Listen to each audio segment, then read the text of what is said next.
चलिए सभी लोगों को नमस्ते। आप सभी लोग जुड़ जाइए फटाफट करके और हम लोग शुरुआत करते हैं आज के सेशन का। पहला क्वेश्चन आपका है, 108 नंबर सेट का आज डिस्कशन आपका चल रहा है, लेकिन आप ध्यान रखेंगे मेरे भाई कि पहला क्वेश्चन बहुत आसान है। आपको दाब का ऐसा ही मात्रक कह रहा है, बताइए इसमें से सही क्या है। तो सबसे पहले तो आपको ये पता होना चाहिए कि अगर हम दाब की बात करते हैं तो दाब की अगर बात करते हैं, इसको प्रेशर कहते हैं। ये हमारा होता है बल अपॉन में क्षेत्रफल होता है, फॉर्मूला होता है दाब का, बल अपॉन में क्षेत्रफल होता है। लेकिन याद रखना कि ये जो बल होता है ये बाहरी बल होता है। ये कौन सा बल होगा, तो ये बाहरी बल हमारा लगता है तब दाब पैदा होता है। तो बल कोई भी हो फर्क नहीं पड़ता, बल का यूनिट तो न्यूटन होगा और क्षेत्रफल का यूनिट क्या होगा, तो मीटर स्क्वायर होगा। और न्यूटन पर मीटर स्क्वायर को क्या कहते हैं, पास्कल कहते हैं। इससे ये पता चल पा रहा हम लोगों को, यहां से ये भी कह सकते हैं कि एक पास्कल जो हमारा होगा वह 1 न्यूटन पर मीटर स्क्वायर के बराबर भी होगा। मैंने आपको कई बार बताया भी है, इस तरह के रिलेशंस को आपको हमेशा के लिए याद रखना है, ठीक है। और अगर दाब पैदा होता है बाहरी बल से कि आंतरिक बल से, तो याद रखना दाब पैदा होता हमेशा बाहरी बल से दाब पैदा होता है। ये दो बात आपको याद रखना है, ठीक है। तो इस क्वेश्चन के अगर आंसर करने के लिए जाएंगे तो आप बताइए, कह रहा कि पास्कल जो हो दाब का ऐसा ही मात्रक होता है। बिल्कुल सही बात है, ये दाब का ऐसा ही मात्रक पास्कल, नहीं तो दाब का ऐसा ही मात्रक न्यूटन पर मीटर स्क्वायर भी आप बोल सकते हैं। ये स्टेटमेंट हमारा टोटली सही है और सही को ही ढूंढना है। अगला कहता है 1 पास्कल जो है वो 1 न्यूटन पर मीटर क्यूब होता। हमने बोला कि 1 पास्कल बराबर 1 न्यूटन पर मीटर स्क्वायर होता है, जबकि क्वेश्चन में यहां पर मीटर क्यूब बोल दिया जी, इसीलिए गलत हो गया। तो ये स्टेटमेंट हमारा रॉन्ग है, एक स्टेटमेंट राइट है। आप सीधा कहेंगे इसमें से कौन सा सही है, तो केवल एक ही स्टेटमेंट आपका सही है। तो आंसर क्या जाएंगे, एक किस पास जाइए आप। आगे चलते हैं, अगला क्वेश्चन आपको दे रखा है, ग्राफिकल क्वेश्चन है और हम चाहेंगे कि इस क्वेश्चन का आंसर आप सभी लोग करिए। हाँ वो सब तो हमारा होता है, एरिया के ऊपर भी प्रेशर हमारा निर्भर करता है। एरिया ज्यादा होगा तो प्रेशर कम होगा, एरिया कम होगा वहां पे प्रेशर ज्यादा होता है। आगे हम बात करते हैं मेरे भाई एक समान गति की बात अगर करते हैं, समझ लीजिए जब कभी भी आपको कोई भी चीज अगर एक समान की बात करता है, एक समान की अगर जब कभी भी बात करेगा तो एक समान यहां पर हमारा क्या है, यूनिफॉर्म मोशन की हम बात कर रहे हैं। एक समान गति को इंग्लिश में क्या बोलेंगे, तो इसको यूनिफॉर्म मोशन कहते हैं। ये बात आपको ध्यान रखना है, यूनिफॉर्म मोशन कहते हैं। एक समान गति को क्या बोलते हैं, तो यूनिफॉर्म मोशन कहते हैं। अब मामला यह है कि अगर हम एक समान गति की बात कर रहे हैं यानी यूनिफॉर्म मोशन की अगर हम बात करते हैं, इसका मीनिंग क्या होता है। यूनिफॉर्म मोशन का मतलब होता है मेरे भाई कि किसी भी समय पर उसकी जो गति होनी चाहिए वो एक समान होना चाहिए, या फिर किसी भी जगह पर उसकी गति क्या होनी चाहिए, एक समान होनी चाहिए। किसी भी जगह पर उसकी गति क्या होनी चाहिए, तो एक समान होना चाहिए। इसका मतलब जब भी इसके ग्राफ बनेंगे, जब भी इसके ग्राफ बनेंगे मेरे भाई, चूंकि ग्राफ आपसे पूछा गया, किसके किसके बीच में ग्राफ पूछा है, तो एक तो वेग और समय के बीच में ग्राफ है, दूसरा वेग और समय के बीच में ग्राफ है, तीसरा जो ग्राफ आपको यहां पर दे रखा है स्थिति और समय के बीच में ग्राफ है।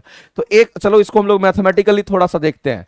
एक समान गति की अगर बात करें, इसका मतलब हम कह सकते हैं कि वेलोसिटी हमारा क्या होगा, कहेंगे कांस्टेंट होगा।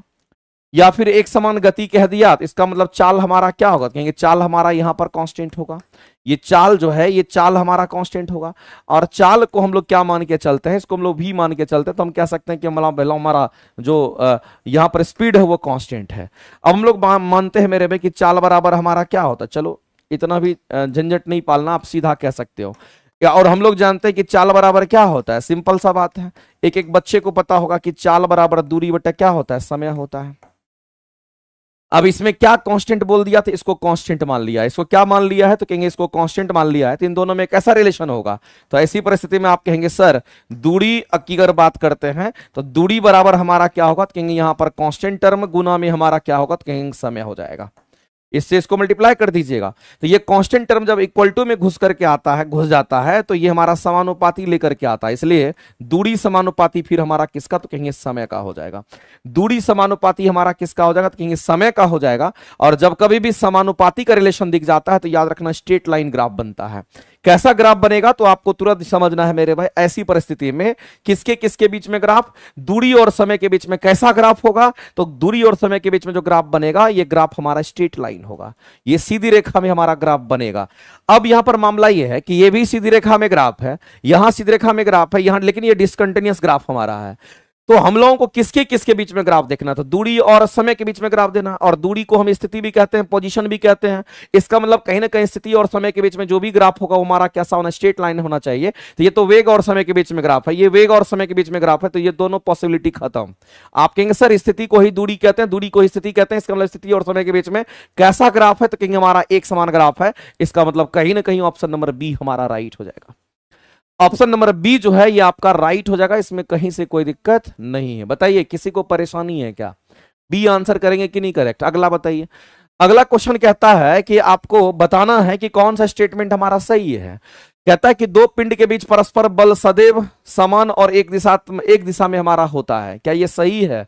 मेरे भाई न्यूटन थर्ड लॉ को याद कीजिए, आप न्यूटन थर्ड लॉ को याद कीजिए, और न्यूटन अगर थर्ड लॉ अगर आपको याद होगा तो पता चल जाएगा। हम लोग न्यूटन थर्ड लॉ की बात कर रहे हैं। अगर न्यूटन के तीसरे नियम की अगर बात करते हैं तो आपको ध्यान रखना है, ऐसे में क्या होता है, दो वस्तु को हम लोग लेते हैं, दो अलग अलग वस्तु होता है, मान लेते हैं कि एक ए वस्तु है, या फिर इसको आप 1 और 2 कह दीजिए। एक वस्तु 1 है, दूसरा वस्तु 2 है।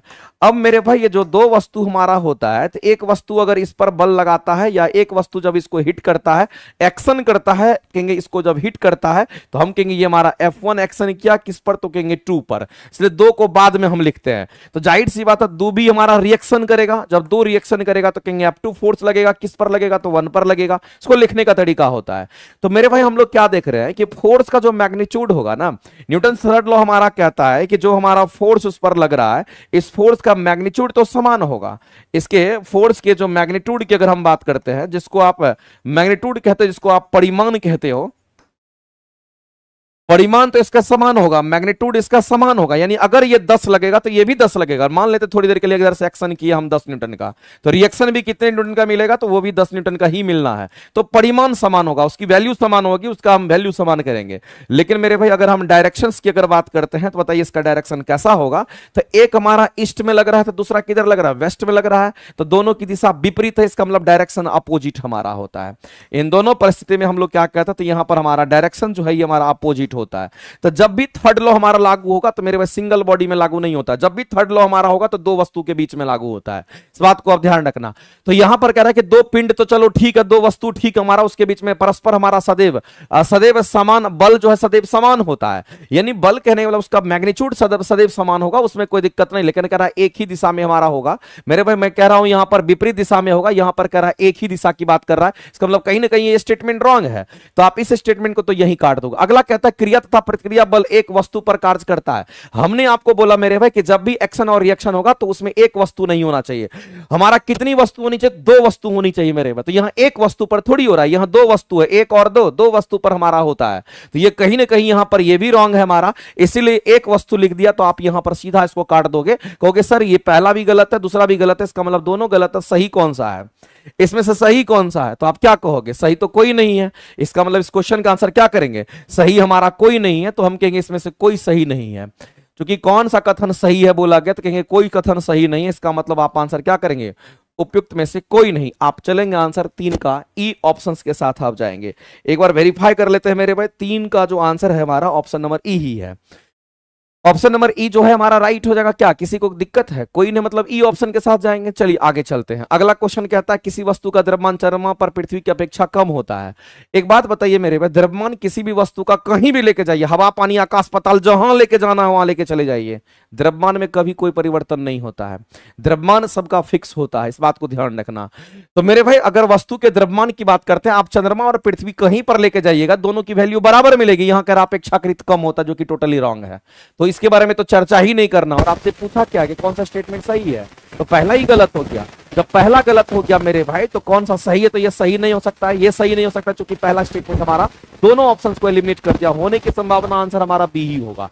देख लीजिए, कहता है यदि किसी वस्तु के भार की अगर बात करते हैं, तो भार वह बल है हमारा जिसे पृथ्वी अपनी ओर खींचती है। एक बात तो याद रखना मेरे भाई, दुनिया में जितनी भी वस्तु अगर देखती है, जितनी भी वस्तु दिखती है, उस वस्तु पर पृथ्वी कितना गुरुत्वाकर्षण बल लगाती है, कहना उसके भार के बराबर लगाता है। अगर आपसे कोई कहता है कि मान लेते ये वस्तु है और इस वस्तु का द्रव्यमान m है, तो कहेगा बताओ कि इस वस्तु पर कितना गुरुत्वाकर्षण बल लगेगा, तो आप सीधा कहना मेरे भाई कि इस पर जी तो नीचे की ओर हमारा काम करेगा, और ये जी अगर नीचे की ओर काम करेगा तो इसका भार कितना होगा, तो हम कहेंगे भार बराबर हमारा mg होगा। और यही हमारा गुरुत्वाकर्षण बल होता है जो पृथ्वी क्या करती है तो उसको खींचती है, जिस बल से उसको गुरुत्वाकर्षण बल कहते हैं। तो दुनिया में कोई भी वस्तु काहे नहीं हो, दुनिया में एक छोटा वस्तु हो या बड़ा वस्तु हो, अगर कहता है कि उस पर पृथ्वी कितना गुरुत्वाकर्षण बल लगाती है, तो एक लाइन में कहना उस वस्तु का जो भार होगा उतना ही गुरुत्वाकर्षण बल लगाती है। इस बात को ध्यान रखना। और मैं आपको बता देना चाहता हूं मेरे भाई, इस पर क्वेश्चन आपका टीआरई में क्वेश्चन आपके बीपीएससी एग्जाम में क्वेश्चन आपका आ चुका है, यहां से बीपीएससी क्वेश्चन एग्जाम पूछ चुकी है, इस बात को ध्यान रखना। इस पर क्वेश्चंस आपके आ चुके हैं। कितना किसी भी वस्तु पर हमारा गुरुत्वाकर्षण बल लगता है, तो कहेंगे उसके भार के बराबर, उसका भार वजन कर लीजिए, कहिए उतना ही गुरुत्वाकर्षण बल लगता है। डायरेक्ट मेथड आप ये कह सकते हैं। तो मेरे भाई किसी भी वस्तु का भार वह बल है जिससे पृथ्वी अपनी ओर खींच आकर्षित करती है। और हम लोग जानते हैं जो गुरुत्वाकर्षण बल होता है ये केवल और केवल आकर्षित नेचर का होता है। ये केवल कैसा होता है, कहेंगे ये हमारा केवल आकर्षित बल होता है। इस बात को अब ये केवल और केवल आकर्षित बल होता है, ये बात आपको ध्यान रखना है। तो ये स्टेटमेंट हमारा क्या है, तो कहेंगे राइट है। ये स्टेटमेंट हमारा क्या, तो रॉन्ग है। आगे, किसी भी वस्तु का भार ध्रुव से विषुवत रेखा की ओर जाते हैं तो घटता है, ये स्टेटमेंट सही है गलत है। मेरे भाई इस स्टेटमेंट की अगर हम बात करेंगे तो हम लोगों को पता है कि ये हमारा पृथ्वी, और पृथ्वी को हम लोग स्फेरिकल मान के चलते हैं। तो आप पृथ्वी को स्फेरिकल मान लीजिए, ये हमारा पृथ्वी है, और पृथ्वी के जो बीचों बीच लाइन जाता है उसको हम लोग इक्वेटर कहते हैं। ये कहीं ना कहीं हमारा यहाँ पर क्या कहेंगे, ये इक्वेटर है। और इस बात को ध्यान रखना मेरे भाई कि इधर भी हमारा यहाँ पर नॉर्थ पोल होगा तो यहाँ पर हमारा साउथ पोल होता है। इसको हम लोग नॉर्थ पोल कहते हैं, ये हमारा उत्तरी ध्रुव होता है। इसको हम लोग साउथ पोल कहते हैं, इसको हम लोग दक्षिणी ध्रुव कहते हैं। अब मामला यह है कि ध्रुव कोई भी हो, फर्क नहीं पड़ता। ध्रुव पर याद रखना कि जी का मान मैक्स होता है। अगर जी का मान मैक्स होगा तो याद रखना मेरे भाई किसी भी वस्तु का भार भी क्या होगा, तो मैक्स ही होगा। तो साउथ पोल की बात करें या नॉर्थ पोल की बात करें, फर्क नहीं पड़ता, यहां पर भी जी क्या होगा, मैक्स होगा। जी मैक्स होगा तो हम कहेंगे यहां पर भार भी क्या होगा, तो सीधा आपको कि सर भार भी मैक्स होगा, क्योंकि भार बराबर mg होता है। तो ऐसी परिस्थिति में पोल कोई भी फर्क नहीं पड़ता, वहां पर हमें हमेशा समझते हैं कि जी का मान ज्यादा तो भार ज्यादा होता है। अब आपको समझना है कि इस लाइन को जो हम लोग देख रहे हैं, ये जो हमारा ग्रीन कलर का लाइन है, इसको हम लोग क्या कहते हैं, तो इसको हम लोग इक्वेटर मान लेते हैं। और यही इक्वेटर हमारा विषुवत रेखा कहलाता है, इसी को हम लोग भूमध्य रेखा के नाम से जानते हैं। और हम सबसे पहले भी आपको कहते आ रहे हैं कि भूमध्य रेखा जो हमारा होता है, यहां पर जी का मान मिनिमम होता है। अगर जी का मान अगर मिनिमम होगा तो आप ये बात समझ लीजिए, यहां पर जो हमारा भार होगा वो भी मिनिमम होगा। अगर जी का मान मिनिमम तो कहेंगे भार भी हमारा मिनिमम होगा। अब आप सोचिए, कह रहा है कि वस्तु का भार ध्रुव से विषुवत रेखा की ओर कह रहा है। ध्रुव से किधर, विषुवत रेखा के, ये ध्रुव है, यहां पर भार मैक्सिमम है, यहां पर लेकर के जाना है। इसका मतलब आप सीधा क्या करेंगे, इसको लेकर के आप यहां इधर की ओर जाएंगे, तो यहां पर भार मैक्सिमम, यहां पर भार हमारा मिनिमम हो जाएगा। चूंकि मैक्सिमम से मिनिमम हो रहा है, जी का मान मैक्सिमम से जी का मान मिनिमम हो रहा है, इसका मतलब भार मैक्सिमम से भार मिनिमम हो जाएगा। तो बताइए मेरे भाई कि किसी भी वस्तु का जो भार होगा वो ध्रुव से विषुवत रेखा की ओर घटा कि नहीं घटा, बिल्कुल घटा है। इसका मतलब ये भी स्टेटमेंट हमारा राइट है। तो हमने आपको क्या बोला था, ऑप्शन एलिमिनेशन भी आपको आना चाहिए। तो आप एक ऑप्शन अगर काट दिए थे तो आपको दो ऑप्शन एलिमिनेट हो गया था, आंसर होने की संभावना यही थी। और आपने जब वेरीफाई किया तो आंसर आपके यही 2 और 3 निकल करके आया। कभी अगर जल्दीबाजी में क्वेश्चन को सॉल्व करना होता तो ऐसे ही क्वेश्चन को सॉल्व करना है। जहां आपको लगता है, जिस भी क्वेश्चन में आपको लगता है कि हमको ऑप्शन एलिमिनेशन अपनाना है, उसको जरूर करिए, उससे काफी बेनिफिट आपको होना है। आगे चलते हैं। अगला कहता है मेरे भाई बर्नौली की अगर बात करता तो ये बहुत ही प्यारा क्वेश्चन है, इस बात को आप ध्यान रखना। और शायद अभी तक में अगर क्वेश्चन जो भी पूछा गया है, नहीं पूछा गया तो जो बता रहे हैं इसको जरूर पढ़िएगा। हम बर्नौली प्रमेय की अगर बात करते हैं, जो बर्नौली हमारा थ्योरम होता है या बर्नौली जो इक्वेशंस हमारा होता है, उसके लिए कुछ कंडीशन होता है और उस कुछ शर्त को आपको याद रखना पड़ेगा, तभी वहां पर बर्नौली लगता है। सबसे पहला शर्त हमारा क्या होना चाहिए, सबसे पहला जो हमारा शर्त होता है मेरे भाई, हम लोग कहते हैं असंपीड्य पदार्थ होना चाहिए, संपीड्य नहीं होना चाहिए। बर्नौली उसी द्रव पदार्थ में लगेगा, बर्नौली उसी द्रव पदार्थ में लगेगा जो कैसा होगा। और हम लोग जानते हैं गैस तो हमारा संपीड्य पदार्थ होता है, गैस में बर्नौली अप्लाई नहीं होता है। बर्नौली जब भी अप्लाई होगा तो द्रव में होगा, लेकिन वो द्रव कैसा होना चाहिए, असंपीड्य होना चाहिए।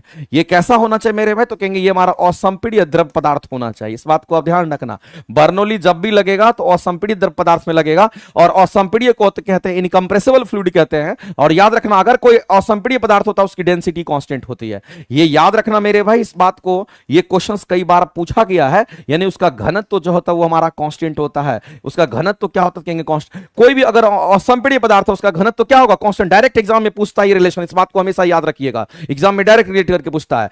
दूसरी बात आपको ध्यान रखना मेरे भाई कि बर्नौली हमारा विक्षुब्ध प्रवाह में लगता है। विक्षुब्ध प्रवाह में किसको कहते हैं, जैसे मान लेते हैं कि चिमनी से धुआं निकलता है, तो चिमनी से जब धुआं निकलता है तो पहले देखिए लेयर बाय लेयर निकलता है, बाद में इधर उधर फैल जाता है। जब बाद में इधर उधर फैलता है तो उसी को विक्षुब्ध प्रवाह कहते हैं। लेकिन जब लेयर बाय लेयर निकलता है तो उसको लेमिनार फ्लो कहते हैं। इस बात को ध्यान रखना।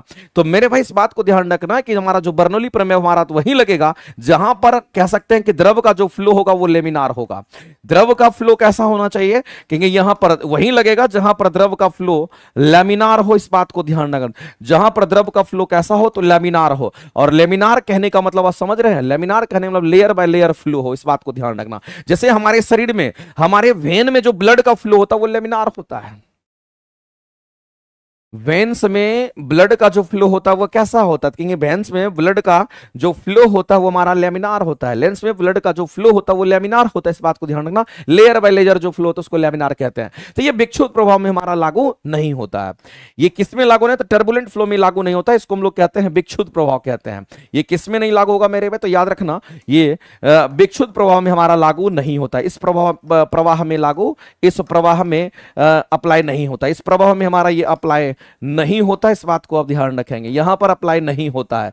एक लाइन में आपको ध्यान रखना है। तो किसमें अप्लाई नहीं होगा, तो टर्बुलेंट फ्लो में अप्लाई नहीं होगा। किसमें अप्लाई होगा, तो मेरे भाई लेमिनार में अप्लाई होगा। इस बात को ध्यान रखना। कैसा फ्लूइड होना चाहिए, असंपीड्य होना चाहिए। अगर कोई असंपीड्य फ्लूइड होगा, द्रव होगा, तो इसका मतलब उसकी डेंसिटी कांस्टेंट होती है। ये रिलेशन याद रखना, डायरेक्ट एग्जाम में आता है। दूसरी बात मेरे भाई, अगर बर्नौली की बात करते हैं, ये एनर्जी कंजर्वेशन पे काम करता है, ऊर्जा संरक्षण के सिद्धांत पे काम करता है। ये भी क्वेश्चन एक फेमस है। ये किस प्रिंसिपल पे काम करता है, तो कहना ये एनर्जी कंजर्वेशन पे काम करता है, ऊर्जा संरक्षण के सिद्धांत पे काम करता है। इस बात को ध्यान रखना। ये एनर्जी कंजर्वेशन पे काम करता है, हमारा ऊर्जा संरक्षण के सिद्धांत पर आधारित होता है, ये कार्य करता है। एक लाइन में आप जान लीजिए। अगर बर्नौली प्रमेय की अगर हम बात करते हैं मेरे भाई, तो इसका अपना एक इक्वेशन भी होता है। आप चाहो तो इस इक्वेशन को आप याद भी रख सकते हो। बर्नौली प्रमेय का जो हमारा इक्वेशन होता है, इस इक्वेशन को अगर देखना चाहते हैं तो इसका होता है P बाय रो जी, प्लस में होता है V स्क्वायर बाय 2G, और प्लस में होता है हमारा Z बराबर हमारा कांस्टेंट होता है। इसमें P प्रेशर एनर्जी है, V हमारा काइनेटिक एनर्जी है, Z हमारा पोटेंशियल एनर्जी, टोटल एनर्जी हमारा कांस्टेंट होता है। जब टोटल एनर्जी कांस्टेंट होगा इसका मतलब ये एनर्जी कंजर्वेशन पे हमारा काम करता है। और इसी बर्नौली प्रमेय पर आधारित हमारा क्या होता है, जैसे नोजल वगैरह जो हम लोग लगाते हैं। नोजल हम लोग क्यों लगाते हैं, आप देखिएगा पाइप में नोजल लगा दीजिएगा तो पानी की गति बढ़ जाता है, तो प्रेशर को कम करके गति को बढ़ा देना। तो मेरे भाई जब कभी भी बर्नौली वहां लगता है, बर्नौली वहां लगता है जहां प्रेशर कम होगा और द्रव की गति क्या होगी, बढ़ जाएगी, वहां पर हमारा बर्नौली लगता है। इस बात को आप हमेशा के लिए ध्यान रखना। या फिर ऐसे भी कह सकते हैं जहां पर प्रेशर हमारा ज्यादा होगा और द्रव हम कहेंगे गति कम होगा। तो दाब ज्यादा गति कम, दाब ज्यादा गति कम, दाब कम गति ज्यादा, ऐसा कभी भी अगर आपको देखने को मिलता तो आप वहां बर्नौली लगाएंगे। लेकिन ये सभी कंडीशन को फुलफिल करना चाहिए। नोजल हो गया, डिफ्यूजर हो गया, ये सब में हम लोग लगाते हैं। अब चलिए इस क्वेश्चन को सॉल्व करिए, देखिए कैसे बनता है। कह रहा है बर्नौली प्रमेय या बर्नौली प्रमेय की अगर बात करते हैं, इसको इसी तरीके से लिखा जाता है। आप इसको पढ़ते रहिए, कोई दिक्कत नहीं है, लेकिन क्वेश्चन को समझना है। क्वेश्चन कहता क्या है, कह रहा है कि आपको बताना है इनमें से कौन सा स्टेटमेंट, हमारा उपयुक्त में से कौन सा स्टेटमेंट सही नहीं है, उसको ढूंढना है। तो आप मेरे भाई इस बात को बताइए कि कह रहा है यहां पर कि बर्नौली प्रमेय केवल असंपीड्य तरल पर लागू होता है। ये स्टेटमेंट तो बिल्कुल सही है मेरे भाई। केवल और केवल असंपीड्य द्रव पदार्थ पे लगता है, ये संपीड्य द्रव पदार्थ पे नहीं लगता है। पहला स्टेटमेंट सही है। दूसरा कहता है द्रव के विक्षुब्ध प्रवाह में बर्नौली प्रमेय का उपयोग नहीं होता, यह भी स्टेटमेंट सही है। मैंने बोला है कि बर्नौली कभी भी विक्षुब्ध प्रवाह में अप्लाई नहीं होता है, जब भी होगा तो लेमिनार फ्लो में होता है। इस बात को ना, जो लेयर बाय लेयर फ्लो होता है। तो यह भी स्टेटमेंट हमारा सही दे रखा है। अगला कहता है कि बर्नौली प्रमेय जो होता है एनर्जी कंजर्वेशन के नियम का पालन नहीं करता, जो कि टोटली रॉन्ग है मेरे भाई। हमने आपको पहले ही बोल दिया था कि बर्नौली प्रमेय हमारा एनर्जी कंजर्वेशन पे काम करता है, ऊर्जा संरक्षण के सिद्धांत पे काम करता है। तो यह स्टेटमेंट सही है। तो इसमें से यह हमारा सही था, ये सही था, और ये स्टेटमेंट गलत है। आपसे क्या क्वेश्चन में पूछा गया है कि कौन सा कथन इसमें से हमारा गलत है, तो बताओ मेरे भाई इस क्वेश्चन के आंसर क्या करने के लिए जाओगे। क्योंकि सर केवल और केवल तीसरा स्टेटमेंट गलत है, यानी केवल और केवल तीसरा स्टेटमेंट अगर गलत है तो इस क्वेश्चन के जो आंसर करेंगे ऑप्शन नंबर बी, ये हमारा क्या हो जाएगा, कहेंगे यहां पर राइट आंसर हो जाएगा। ऑप्शन नंबर बी में केवल कहेंगे हमारा तीसरा स्टेटमेंट ही हमारा गलत है, बाद बाकी एक और दूसरा स्टेटमेंट, ये दोनों स्टेटमेंट हमारे क्या है, तो यहां पर सही थे। तो इसको लिख करके चिपका लेना घर में जहां तुम पढ़ता है, और तुम देख लेना किसी भी तुम एग्जाम में बैठते हो, हरे 100% हम तुमको गारंटी लिख के देते हैं कि एग्जाम में आता है। इसलिए आप जहां भी पढ़ते हैं वहां जरूर इसको मेंशन करिएगा। चलिए आगे बढ़ते हैं, अगले क्वेश्चन की तरफ हम लोग देखते हैं। अगला क्या कहता है, नेत्रदान में दाता की आंख से किस हिस्से को प्रत्यारोपित करते हैं? इंप्लांटेशन जो किया जाता है नेत्रदान में किसको यूज करते हैं? तो कॉर्निया का डोनेशन होता है। किसका डोनेशन होता है? कॉर्निया का। कॉर्निया का डोनेशन क्यों करते हैं? एक बात आप समझ लीजिए, कॉर्निया हमारी आंखों की बाहरी भाग का हिस्सा होता है। जैसे मान लेते हैं कि हमारा जो ये आंख है वो कैसा होता है, तो आपको ये ध्यान रखना, इसका स्ट्रक्चर हम आपको बनाते हैं और इस स्ट्रक्चर को आप ध्यान से देखिएगा। ये स्ट्रक्चर हमारा होता है, तो यहीं पर हमारा क्या होता है, हमारे आंखों में जो लेंस होता है वो उत्तल लेंस का शेप होता है, और हमारा जो लेंस होता है, हमारे आंखों का जो लेंस होता है वो सिलरी मसल से ऐसे एडजस्ट होता है। और साथ ही साथ इसके जस्ट आगे में हमारा क्या होता है कि यहाँ पर आइरिस होता है दोनों तरफ। आइरिस जो होता है हमारा आंखों का कलर देता है, जो कि आइरिस हमारा ब्लू, ब्लैक और ब्राउन तीनों कलर में होता है। और यहीं पर मेरे भाई सबसे बाहरी जो भाग आप देखते हैं, इसकी जो सबसे बाहरी परत होती है इसी को कॉर्निया कहते हैं। यही हमारा कॉर्निया होता है। अब इस कॉर्निया की बात करते हैं, इसी को कहां पे यूज करते हैं? तो इसी को नेत्रदान में यूज करते हैं। क्यों यूज करते हैं? इसका कारण है, नेत्रदान में इसी कॉर्निया को क्यों यूज करते हैं, इसका कारण क्या है? याद रखना मेरे, इसका कारण यही है, ये किसी भी ब्लड वेसल से जुड़ा नहीं होता है। ये किसी भी ब्लड वेसल से जुड़ा नहीं होता है। किसी भी ब्लड वेसल्स की अगर हम बात करते हैं तो ये किसी भी ब्लड वेसल से जुड़ा नहीं होता। ये लाइन भी आपको याद रखना, जुड़ा नहीं होता है। अगर ये किसी भी ब्लड वेसल से जुड़ा नहीं होता तो ये डेड नहीं होगा। आप इसका इंप्लांटेशन कर सकते हैं, नेत्रदान में यूज कर सकते हैं। तो पूरा आंख डोनेशन नहीं होता, सिर्फ और सिर्फ कौन सा भाग डोनेट करते हैं? तो यहां पर याद रखना मेरे भाई, लेंस डोनेट हो, सॉरी कॉर्निया डोनेट होता है।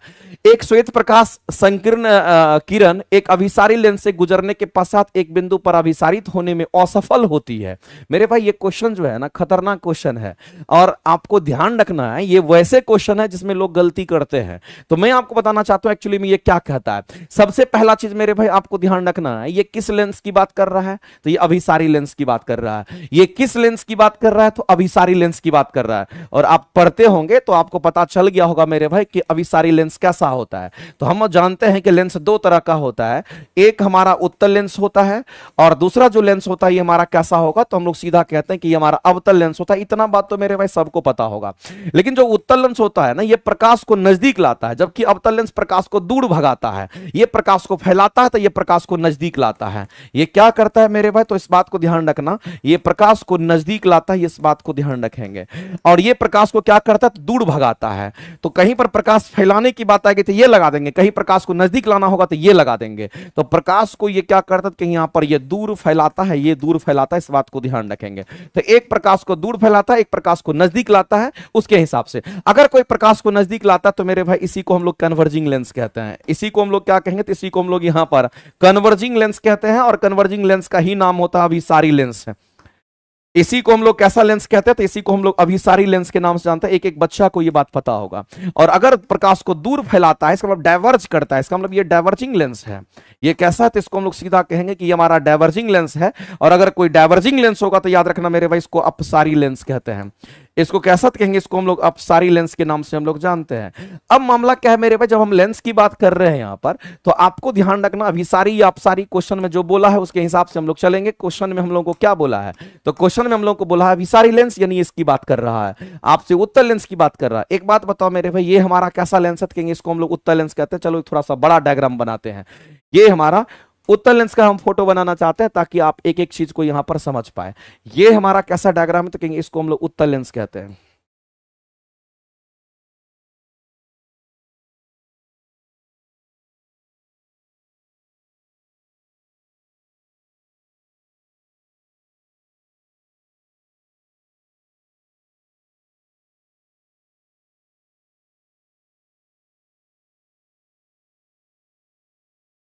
ऑलमोस्ट। हेलो। हाँ तो आपको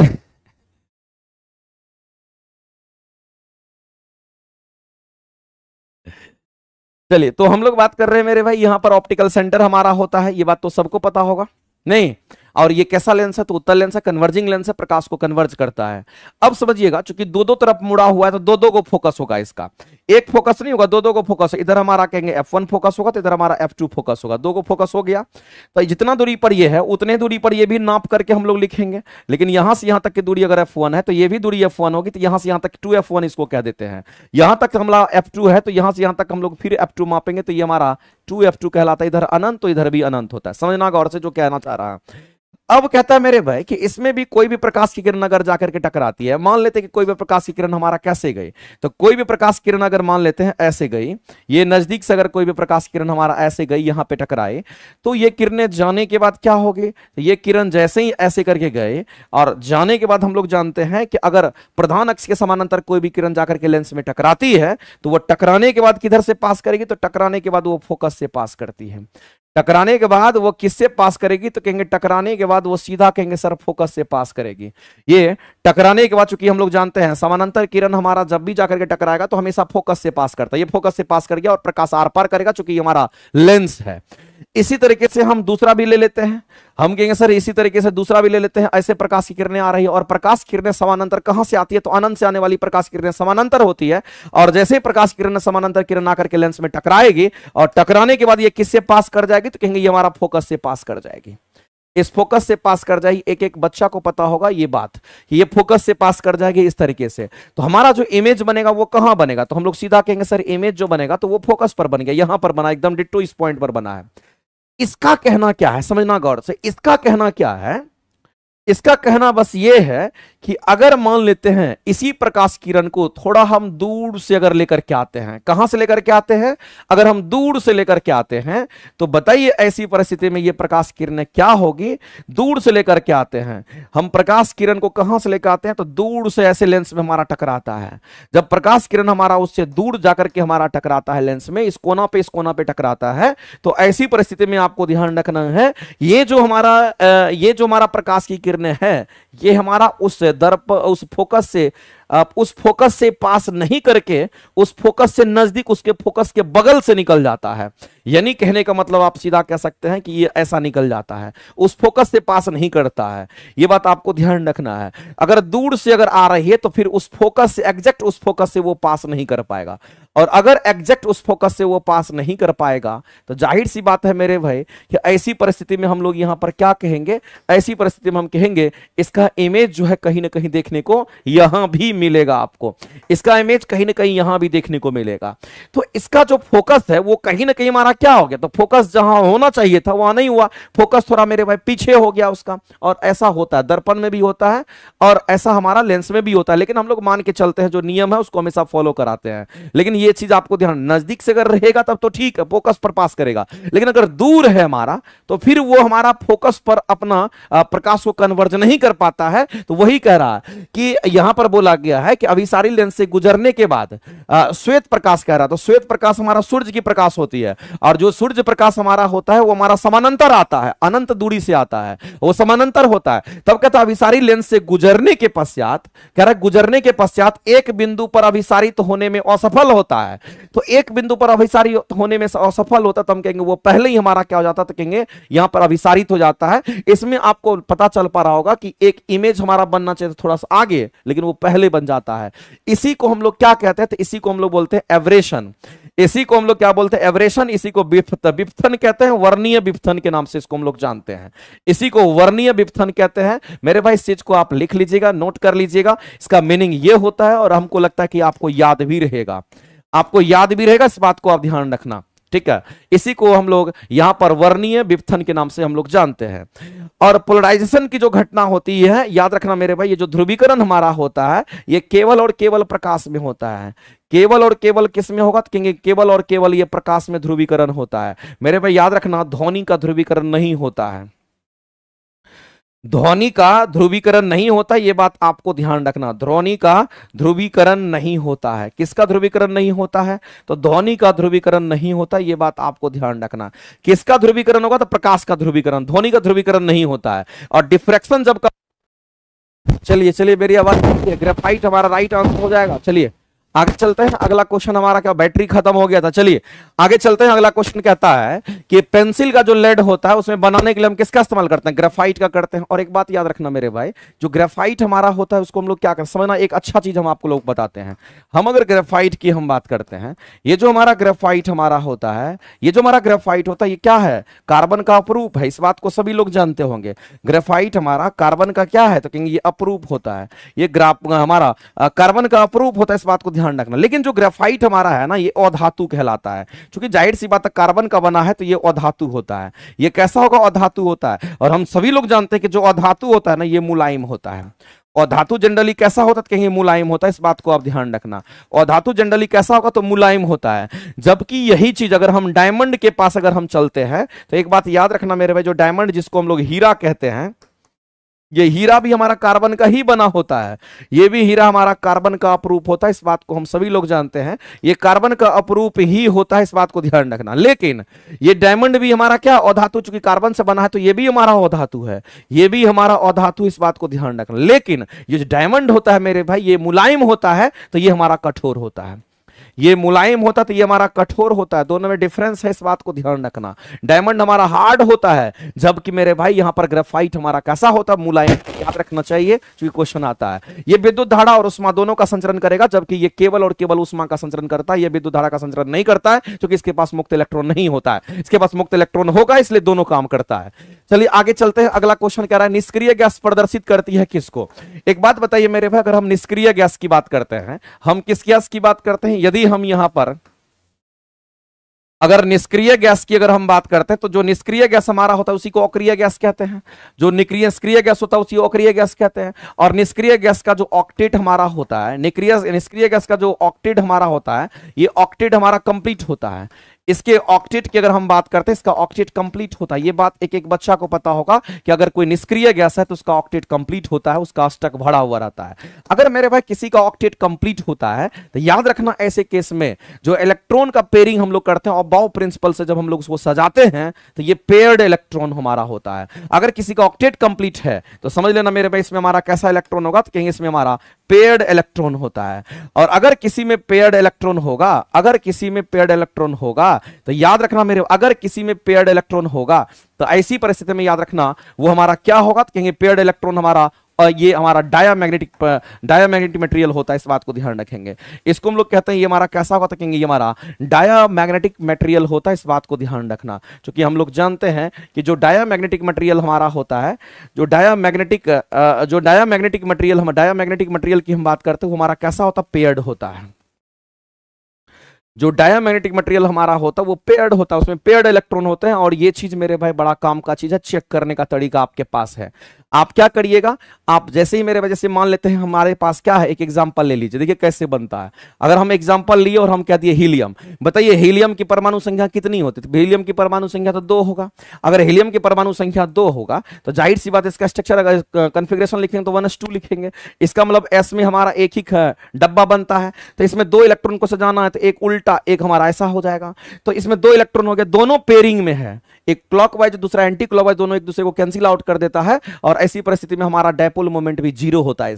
इसका नेट डायपोल मोमेंट भी 0 हो जाता है, क्योंकि अपोजिट स्पीड में हमारा होता है। और ये हमारा पेयर्ड में होता है। ये कैसा है? तो मेरे भाई ये हमारा यहां पर कहेंगे, यहां इसमें पेयर्ड इलेक्ट्रॉन है। अगर किसी में पेयर्ड इलेक्ट्रॉन है तो याद रखना मेरे भाई ये डायामैग्नेटिक मटेरियल होगा। ये कैसा होगा? तो ये हमारा डायामैग्नेटिक मटेरियल में होगा, इस बात को ध्यान रखना मेरे भाई। तो आप सीधा कहोगे कि निष्क्रिय गैस की बात करते हैं, निष्क्रिय गैस में जितने भी एलिमेंट हमारे होंगे वो सभी के सभी उसके इलेक्ट्रॉन पेयर्ड में होंगे। ये बात सबको पता होगा। इसका मतलब सीधा आप सीधा कहेंगे कि अगर कभी भी अगर हमारे सामने निष्क्रिय गैस आ जाता, हीनी और कर्जेरन कोई भी एलिमेंट अगर आ गया, समझ लेना वो हमारा कैसा है? तो डायामैग्नेटिक मटेरियल होगा, जिसको प्रतिचुंबकीय पदार्थ कहते हैं। जिसको कैसा पदार्थ कहेंगे? तो प्रतिचुंबकीय पदार्थ कहते हैं। ये बात आपको मेरे भाई किसी भी सूरत में याद रखना चाहिए। और एग्जांपल भी हम आपको बता देते हैं, इसका एग्जांपल और याद रखिएगा। जैसे आपको याद रखना है, ये तो तरीका बता दिए चेक करने का, सोना हो गया, ये भी याद रखना, चांदी हो गया, हवा हो गया, या फिर हम कहेंगे पानी की बात करते हैं, या फिर हम लोग यहां पर बिस्मथ की बात करते हैं, या फिर मरकरी की बात कर लेते हैं। तो ये सब मेरे भाई एटसेट्रा, ये सब भी हमारा क्या तो कहेंगे डायमैग्नेटिक मटेरियल होता है। सबसे खराब अगर मैग्नेटिक प्रॉपर्टी होती तो इसी में होता है। और इसका डायपोल मोमेंट भी हमारा क्या होता है? कहेंगे 0 होता है। अगर डायमैग्नेटिक मटेरियल कहेंगे तो याद रखना इसका डायपोल मोमेंट क्या होता है? इसमें कोई डायपोल नहीं होता है। इसमें डायपोल मोमेंट की अगर हम बात करते हैं तो इसमें डायपोल मोमेंट 0 होता है, क्योंकि इसके जो भी इलेक्ट्रॉन होते हैं वो पेयरिंग में होते हैं, इसलिए डायपोल मोमेंट की वैल्यू 0 होती है। लेकिन मेरे भाई अगर हम पैरामैग्नेटिक मटेरियल की बात करें और फेरोमैग्नेटिक मटेरियल की बात अगर करते हैं तो ये दोनों अनपेयर्ड होता है। ये कैसा होगा? अनपेयर्ड हमारा होता है। और जो फेरोमैग्नेटिक मटेरियल हमारा होता है सबसे अच्छा चुंबकीय गुण वाला होता है, इसमें डायपोल मोमेंट हमारा प्रेजेंट होता है, इसमें डायपोल मोमेंट हमारा पैदा किया जाता है। इसमें तो डायपोल मोमेंट 0 होता है। सबसे अधिक डायपोल मोमेंट अगर किसी में होता है तो हमारा फेरोमैग्नेटिक मटेरियल में होता है। इस बात को आप ध्यान रखना मेरे भाई, हमेशा अनपेयर्ड इलेक्ट्रॉन ही आपको मिलेगा इसमें। तो ये इस क्वेश्चन के जो आंसर करेंगे ऑप्शन नंबर हमारा क्या हो जाएगा? बी करेक्ट हो जाएगा। ध्यान रखना। इस तरीके से आगे चलते हैं। किसी ध्वनि का जो पिच होता है वो किस पर निर्भर करता है? हम सभी लोग जानते हैं जब कभी भी हम पिच की बात करते हैं, किसकी बात कर रहे हैं? पिच की बात करते हैं। पिच हमारा केवल और केवल किस पर निर्भर करता है? तो फ्रीक्वेंसी पर। केवल और केवल किस पर? ये केवल और केवल फ्रीक्वेंसी पर निर्भर करता है। ये बात मेरे भाई किसी भी सूरत में आपको याद रखना। ये केवल और केवल, यहां वनली लिख देते हैं तब तो होगा, ये वनली लिख दिए, केवल और केवल, दूसरा किसी पैरामीटर पर ये निर्भर नहीं करता है। अब मेरे भाई इस क्वेश्चन के आंसर आपके गलत दे रखे थे। अगर हम ध्वनि के पिच की अगर बात करते हैं किस पर निर्भर करेगा, तो केवल और केवल आवृत्ति पर करेगा, इसलिए आंसर करेंगे ये। अगर किसी का मान लेते कि फ्रीक्वेंसी अगर ज्यादा होता है तो आपको ध्यान रखना उसका पिच ज्यादा होगा। अगर उसकी पिच ज्यादा होगा तो आवाज पतली निकलती है। आवाज कैसी निकलती है? तो कहेंगे आवाज पतली होती है। फीमेल में ऐसा देखने को मिलता है, ऐसा मेरे भाई फीमेल में देखने को मिलता है, उसकी आवाजें पतली होती है। जबकि अगर मेल की बात करते हैं कैसा होगा, तो हम लोग कहेंगे पिच समानुपाती हमारा फ्रीक्वेंसी का ही है। तो यहां पर फ्रीक्वेंसी क्या होता है? कहेंगे अगर कम होगा, फ्रीक्वेंसी कम होगा तो हम कहेंगे पिच भी कम होगा। जब पिच कम होगा तो मेरे भाई इसको पिच कह रहे हैं हम, ये इसको पिच कह रहे हैं, इस बात को ध्यान रखना। पी हमारा पिच है, पी हमारा पिच है। तो अगर पिच हमारा कम हो जाएगा तो ऐसी परिस्थिति में हम लोग को कहना यहां पर आवाज मोटी हो जाती है। आवाज कैसा हो जाता? तो कहेंगे आवाज मोटी हो जाती है। और जब आवाज मोटी होती है तो ये किस में होता? तो जो भी मेल पर्सन होते हैं उसमें ऐसा होता है। ये ध्यान में रखना आपको।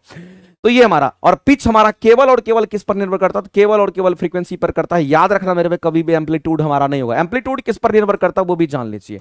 अगर हम लोग यहां पर बात करते हैं किसका, लाउडनेस के बारे में, हम लोग जानते हैं साउंड में लाउडनेस होता है कि नहीं होता है। अगर हम यहां पर लाउडनेस की बात करते हैं तो ये लाउडनेस समानुपाती होता है हमारा किसका? तो कहेंगे एम्पलीट्यूड के स्क्वायर का समानुपाती होता है। जितना ज्यादा एम्पलीट्यूड का होगा उतना ही ज्यादा लाउड होगा, इस बात को ध्यान रखना। तो मेरे भाई लाउडनेस किस पर निर्भर करता है? तो कहेंगे एम्पलीट्यूड पर निर्भर करता है। जबकि पिच किस पर करेगा? तो केवल और केवल हम कहेंगे आवृत्ति पर करता है। इसीलिए इस क्वेश्चन के अगर आंसर करने के लिए जाएंगे तो आप सीधा कहेंगे ऑप्शन नंबर बी के अलावा दूसरा कोई नहीं होगा। इस क्वेश्चन का गलत आंसर दे रखा था, आप सही कर लीजिएगा।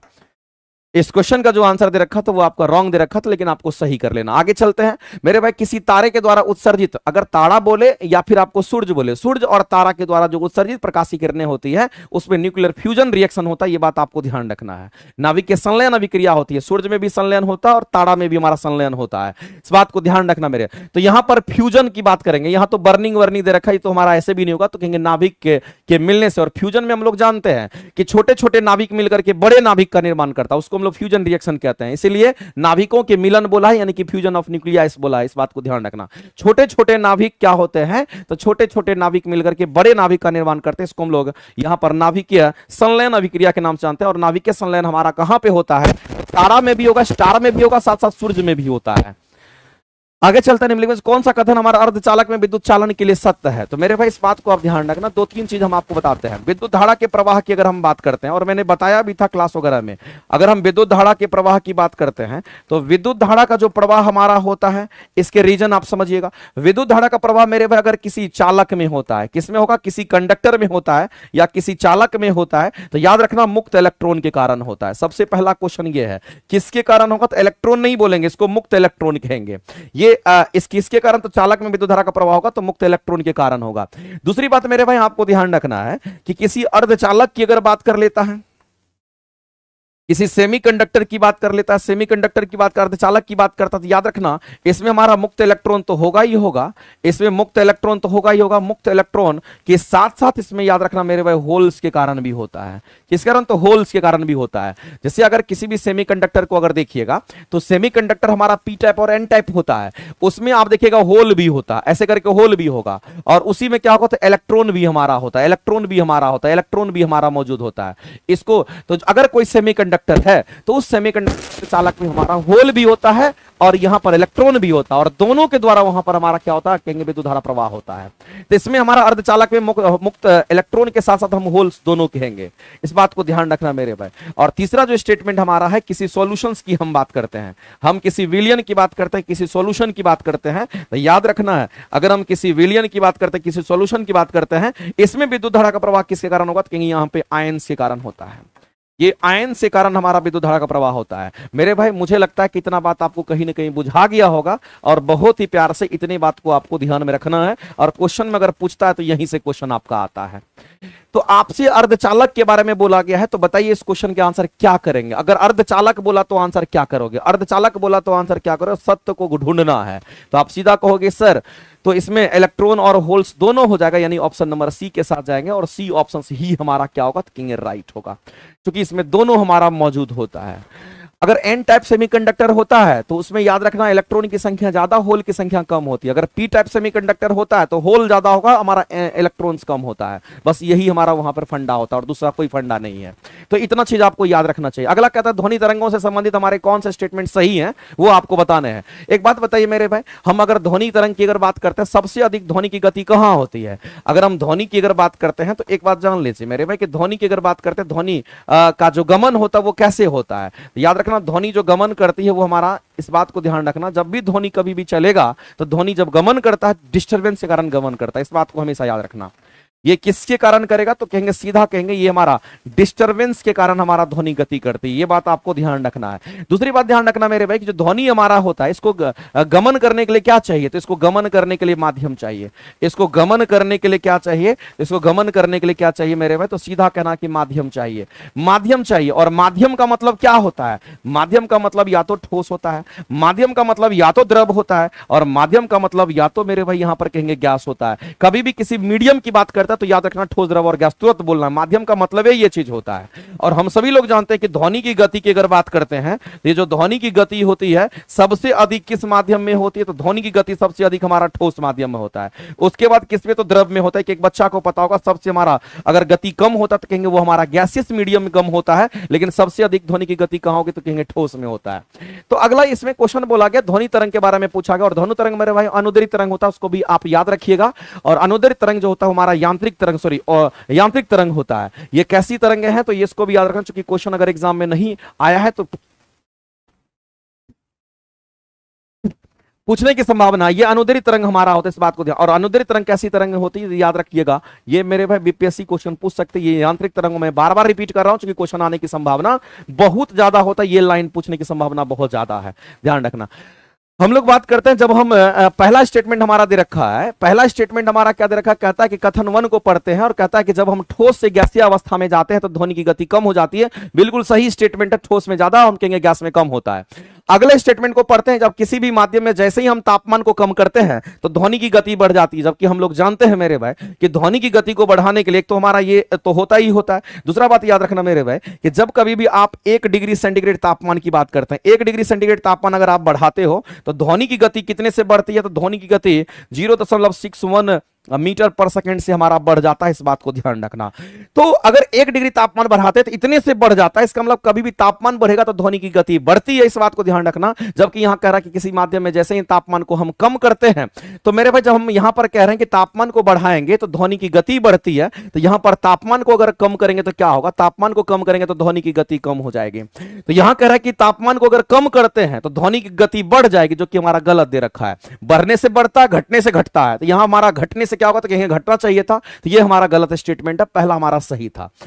आगे चलते मेरे भाई, एक और हमारा दे रखा है कि ध्वनि की गति कांच के माध्यम की तुलना में एल्युमिनियम के माध्यम में कम होती, जो कि बिल्कुल गलत है मेरे भाई। कांच जो हमारा होता है, अगर हम कांच की बात करते हैं, एल्युमिनियम की बात करते हैं, इलास्टिक कौन ज्यादा होता है, एल्युमिनियम ज्यादा इलास्टिक होता है। जो ज्यादा इलास्टिक होगा उसमें ध्वनि की गति फास्टर होती है, इसका मतलब मेरे भाई यहां पर बोला गया है। तो ध्वनि गति कांच के माध्यम की तुलना में एल्युमिनियम के माध्यम में कम होता, जो कि ये भी स्टेटमेंट हमारा रॉन्ग है। तो ये स्टेटमेंट रॉन्ग है, केवल एक ही स्टेटमेंट हमारा सही है। हम लोगों से पूछा क्या गया है, कौन सही है कौन गलत है, क्या पूछा गया है, तो मेरे भाई आप सीधा आंसर करेंगे कौन से स्टेटमेंट सही है वो पूछा गया था। एक ही स्टेटमेंट सिर्फ सही है, तो केवल 1 सही है, यानी इस क्वेश्चन का आंसर करेंगे ऑप्शन नंबर सी आपका राइट हो जाएगा। ऑप्शन नंबर सी जो होगा वो बिल्कुल राइट हो जाएगा। अगला कहता है रदरफोर्ड की बात करते हैं मेरे भाई, और स्टेटमेंट सही को ढूंढना है। तो हम सभी लोग जानते हैं मेरे भाई, जो रदरफोर्ड की बात आई है तो थोड़ा सा रदरफोर्ड के बारे में चर्चा कर ही लेते हैं। आपको एक बात ध्यान रखना है कि जब कभी भी हम यहां पर रदरफोर्ड की बात करते हैं तो अदृश्य प्रकाश का या अदृश्य किरण का जो खोज किया था वो किसने किया था? एक लाइन में आप जान लीजिए, अदृश्य किरण का जो खोज किया था, अदृश्य किरण का जो खोज किया था वो रदरफोर्ड ने किया था। और इसी अदृश्य किरणें से क्या निकलती थी मेरे भाई? तो अदृश्य किरणें से अल्फा कण निकलता है, बीटा कण का इमिशन होता है, गामा कण का इमिशन होता है। इसी से हमारा अल्फा कण का इमिशन होता है, इसी से अल्फा कण का इमिशन होता है।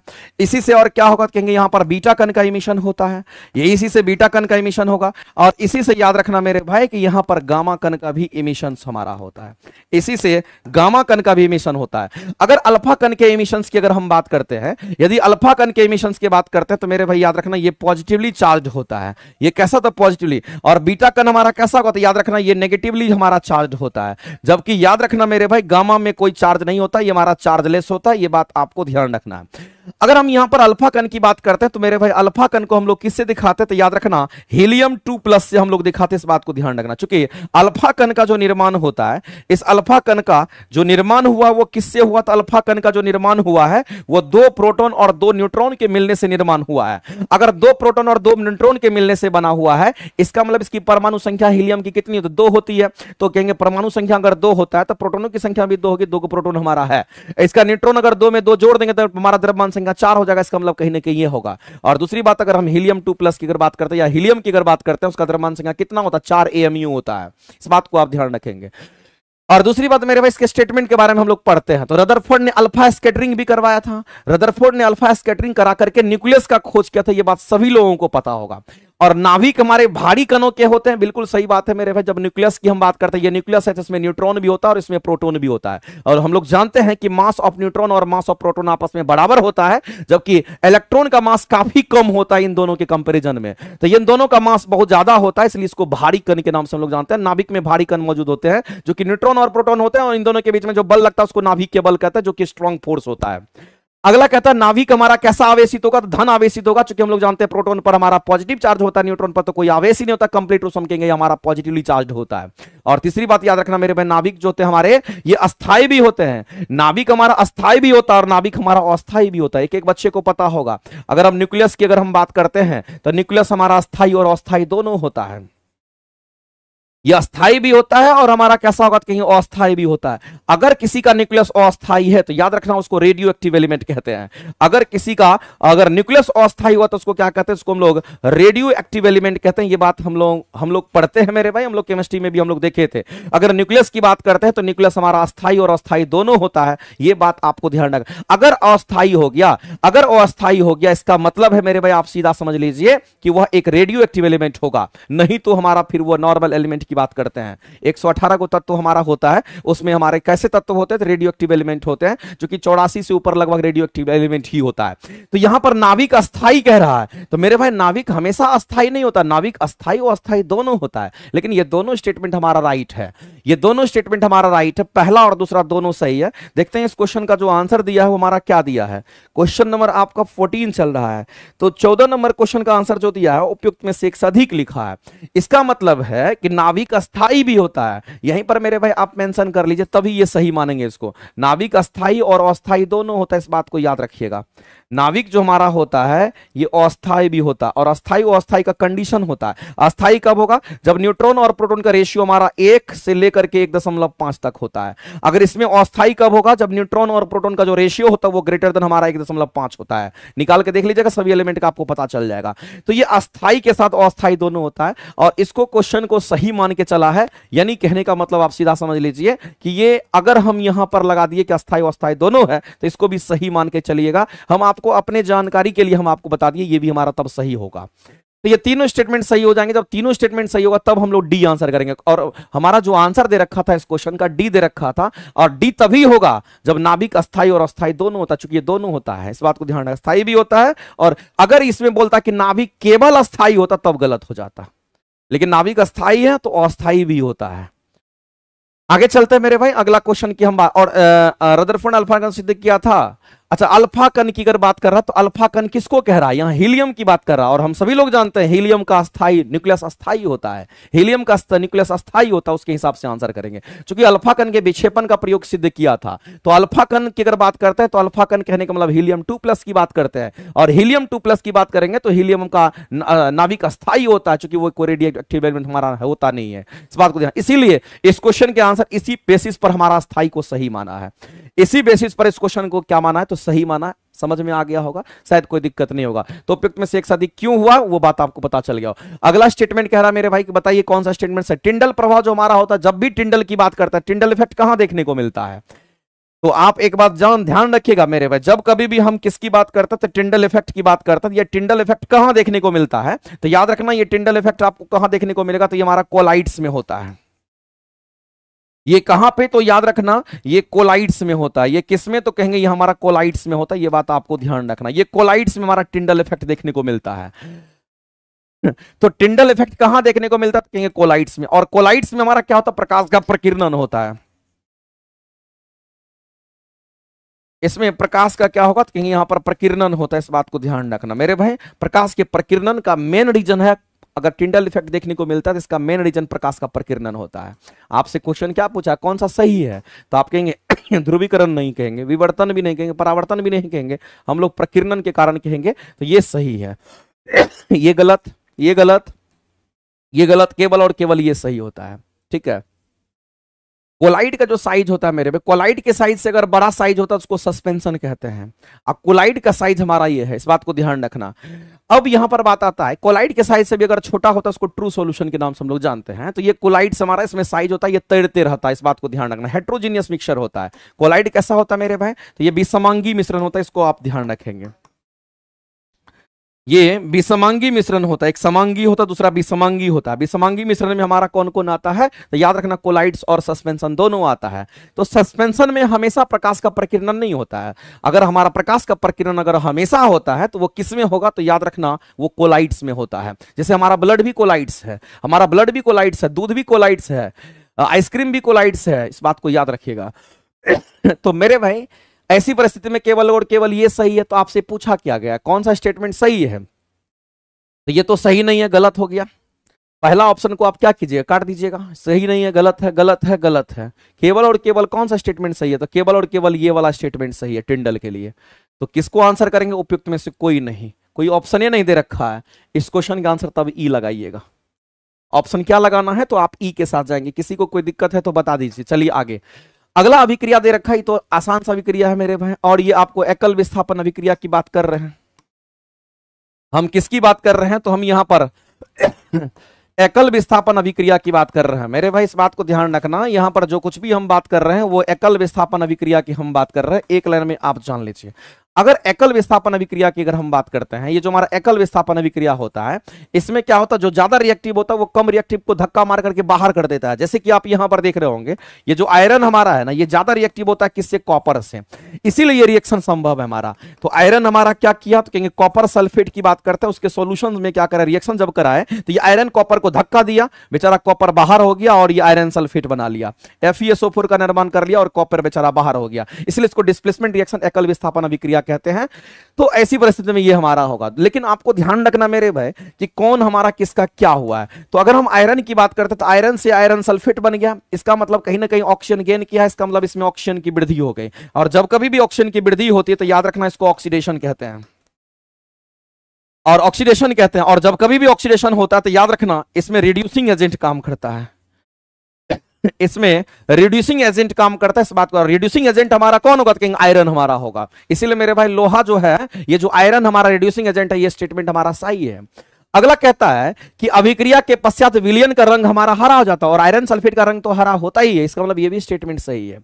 लोहा की तुलना में कॉपर अधिक अभिक्रियाशील, हमने पहले ही बोल दिया कि लोहा की तुलना में कॉपर कम अभिक्रियाशील है, जबकि यहां पर कह रहा कि अधिक अभिक्रियाशील। ये स्टेटमेंट गलत हो गया। तो मेरे भाई दो स्टेटमेंट तो हमारे राइट है, और पूछा भी सही है, तो उपयुक्त में से एक से अधिक करेंगे। क्योंकि दो स्टेटमेंट हमारे सही हो रहे हैं, तो ऑप्शन नंबर डी के साथ जाएंगे। ऑप्शन नंबर डी के साथ जाएंगे। इसमें किसी को अगर कोई दिक्कत है तो बताइए।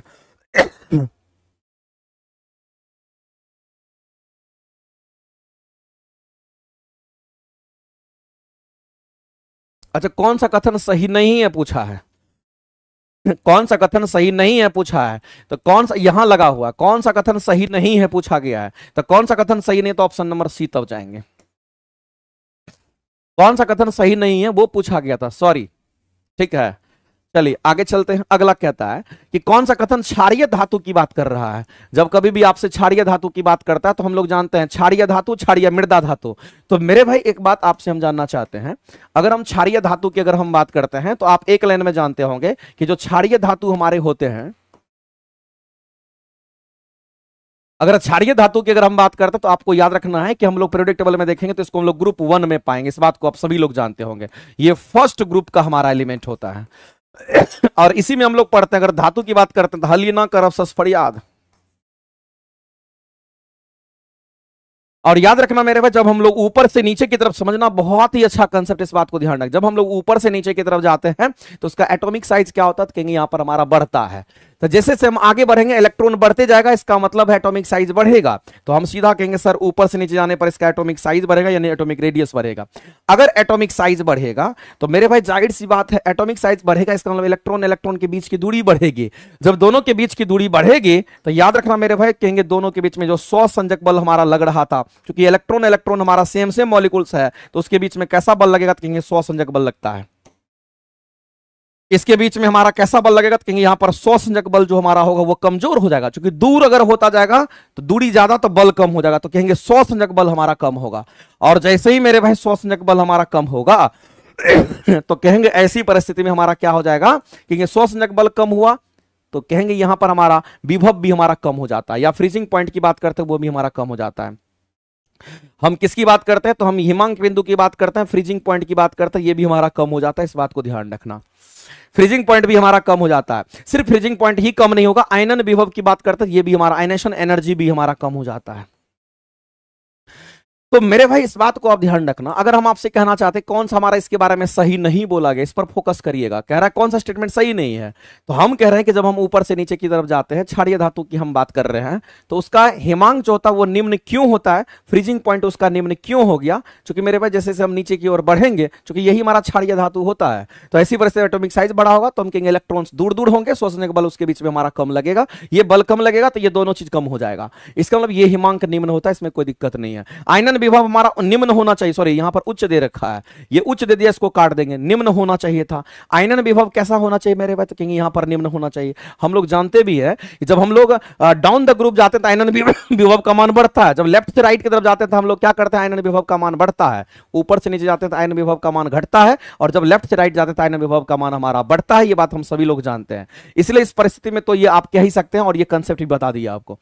विद्युत ऋणात्मकता की अगर बात करते हैं तो नीचे जाने पर घटता है, जबकि हम लोग लेफ्ट से राइट की तरफ जाते हैं तो वो बढ़ता है। इसका मतलब मेरे भाई ये स्टेटमेंट भी हमारा क्या है, कहेंगे विद्युत ऋणात्मकता हमारा घट रहा है, ये स्टेटमेंट सही है। क्योंकि हम लोग पीरियोडिक टेबल की जब बात करते हैं, थोड़ा बहुत जान लीजिए मेरे भाई, ऐसा हम लोग जानते हैं कि हम लोग आवर्त की बात करते हैं, और जो आवर्त हमारा होता है वो लेफ्ट से किधर होता है, राइट होता है। और जब लेफ्ट से राइट में अगर आप जाते हैं तो इलेक्ट्रोनेगेटिविटी, जिसको विद्युत ऋणात्मकता कहते हैं, इसका मान बढ़ता है। आयनेशन पोटेंशियल का भी मान हमारा क्या होता है, बढ़ता है।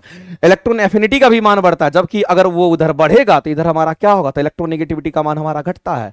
आयनेशन पोटेंशियल का भी मान हमारा क्या होता है, घटता है। इस बात को ध्यान रखना। तो मेरे भाई ये दोनों स्टेटमेंट सही था, ये हमारा गलत था। आपको गलत को ढूंढना था, तो ऑप्शन नंबर सी ही सिर्फ गलत है, और आप आंसर करेंगे सी। नेक्स्ट आगे चलते हैं, अगला क्वेश्चन हम लोग देखते हैं। अगला क्वेश्चन का आंसर हम चाहेंगे कि आप सभी लोग करके बताइए।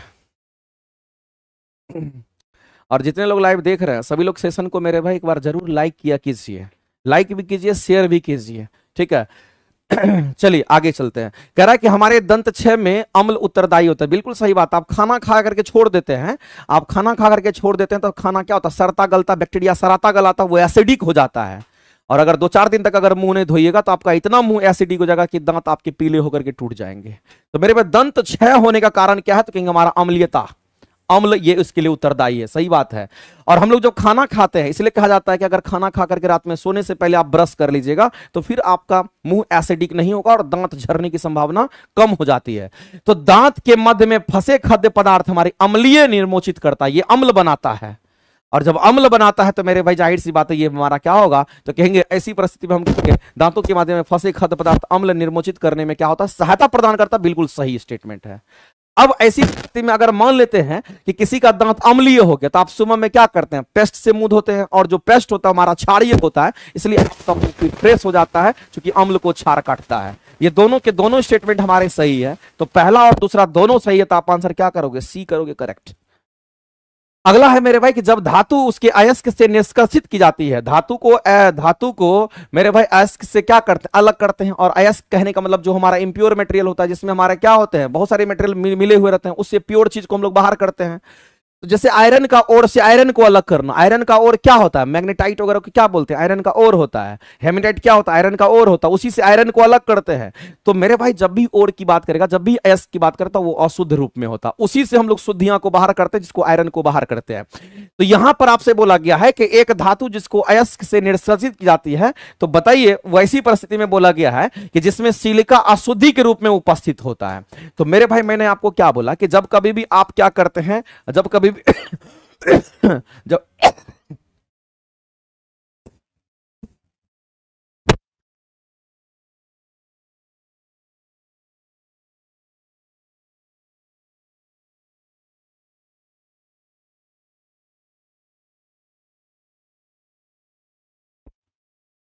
चलिए, तो अगर हम लोग यहां पर अशुद्धि की बात करते हैं, ये हमारा क्या, तो कहीं अशुद्धि की बात करते हैं, इसमें हम लोग गैंग मिलाते हैं, गैंग को हम लोग क्या कहते हैं, इसमें फ्लक्स मिलाते हैं, और इससे हम लोग को क्या मिलता है, इससे हम लोग को स्लैग मिलता है।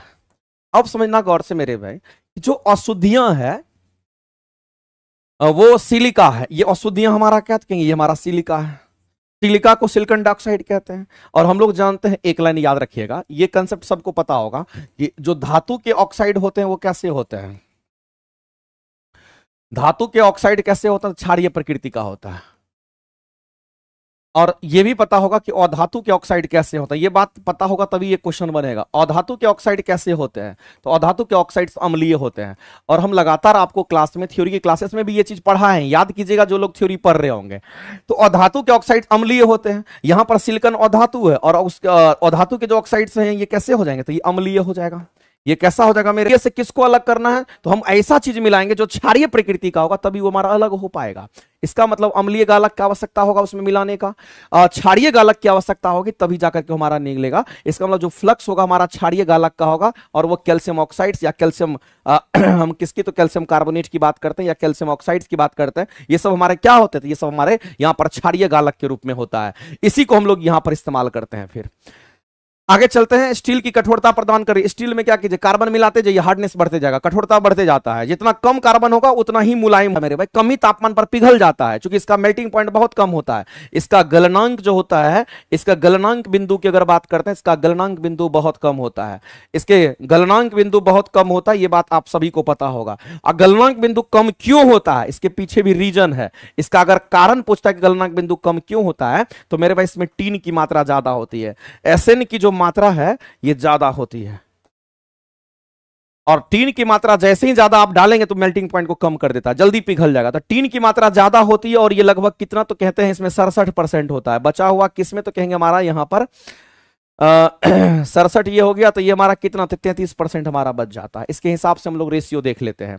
तो बताइए मेरे भाई कौन सा होगा, लगभग जो आंसर हमारा होगा वो कौन सा होगा, थोड़ा बहुत ऊपर नीचे चलेगा। तो हम लोग कहेंगे टीन की मात्रा ज्यादा होना, यहाँ टीन का मात्रा देखो कम है, ये नहीं हो सकता है। टीन की मात्रा ज्यादा किस में है, तो वही आंसर होगा। टीन और सीसा तो होता है, लेकिन टीन की मात्रा ज्यादा क्यों रखते हैं, क्योंकि टीन क्या करता है, तो मेल्टिंग पॉइंट को कम कर देता है, जल्दी वो पिघल जाता है। इसलिए सोल्डरिंग वगैरह जो होता है हमारा कम तापमान पर ही हो जाता है, सोल्डरिंग कम तापमान पर आपका हो जाता है। अगला कहता है कि निम्नलिखित में से कौन सी सर्वाधिक प्रचुरता में पाई जाती है। मेरे भाई इसमें एक चीज आपको ध्यान रखना, प्रकृति में बोला गया है, प्रकृति में सर्वाधिक मात्रा में बोला गया। ये स्टेटमेंट जो है ना, ये खतरनाक स्टेटमेंट आपको दे रखा है। आपको क्वेश्चन में फाइनली क्या बोला है कि प्रकृति में आपको देखना है, प्रकृति में सर्वाधिक मात्रा में पाया जाता क्या है, तो प्रकृति में जो पाया जाता है उसको हम लोग सेलुलोज कहते हैं।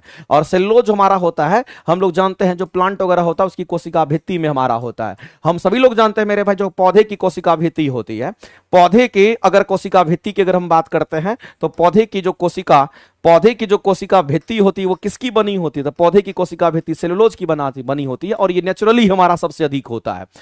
आगे चलते हैं, अगला है मेरे भाई आपको बताना है ये इसमें से कौन सा गलत हमारा आणविक सूत्र दे रखा है और आपको पहचानना। ये तो लग रहा है सबका एल्कोहल का दे रखा है, और एल्कोहल का अगर हम लोग यहां पर आईपीएससी नेम के लिए अगर केमिकल फॉर्मूला देखेंगे तो ये CN H2N+1 इनटू में OH हमारा, ये अल्कोहल का केमिकल फॉर्मूला होता है। ये किसके लिए हम लोग यूज करते हैं? जैसे अल्केन का होता है वैसे ही अल्कोहल के लिए होता है। ये अल्कोहल का जनरलाइज्ड फॉर्मूला, इस बात को ध्यान रखना। अल्कोहल का ये जनरलाइज्ड फॉर्मूला हमारा होता है। इसमें N की वैल्यू आप पुट कर दीजिए। इसमें तो हमारा 2 और 4 पर पूछा गया तो पुट करके देख लीजिए। अगर N की वैल्यू 4 पुट करते हैं तो बताइए कैसा कंपाउंड बनेगा। क्योंकि यहां पर C4 और हमारा ये कितना हो जाएगा, तो 4 दूनी 8, 1 9 हो जाएगा और OH लगा हुआ मिल जाएगा। इसी तरीके से हम कहेंगे यहां पर C की वैल्यू 2 है, उस पर चेक करके देखते हैं। तो अगर C की वैल्यू N की वैल्यू 2 अगर पुट करेंगे तो कहेंगे N की वैल्यू अगर हम लोग यहां पर 2 पुट करेंगे तो कंपाउंड कैसा बनेगा, तो कहेंगे हमारा यहां पर C2 और यहां पर कितना 2 दूनी 4 और 1 5 यानी C2H5OH हमारा बनेगा। तो कुल मिलाकर के आप ये देख पा रहे हैं, अगर ये रखे तो ये बना, ये रखे तो ये बना, और हम लोगों को 2 और 4 पर चेक करना था। तो बताइए इसमें से कौन सा सही है। तो इसमें से बोला गया कौन सा गलत है वो पूछा गया है। तो पहला देखिए C4H9OH, C4H9OH एकदम बिल्कुल राइट है, ये गलत नहीं है, सही है। दूसरा देख लीजिए यहां पर C2H5OH, C2H5OH बिल्कुल सही है। इसी को एथेनॉल कहते हैं, इथाइल अल्कोहल कहते हैं।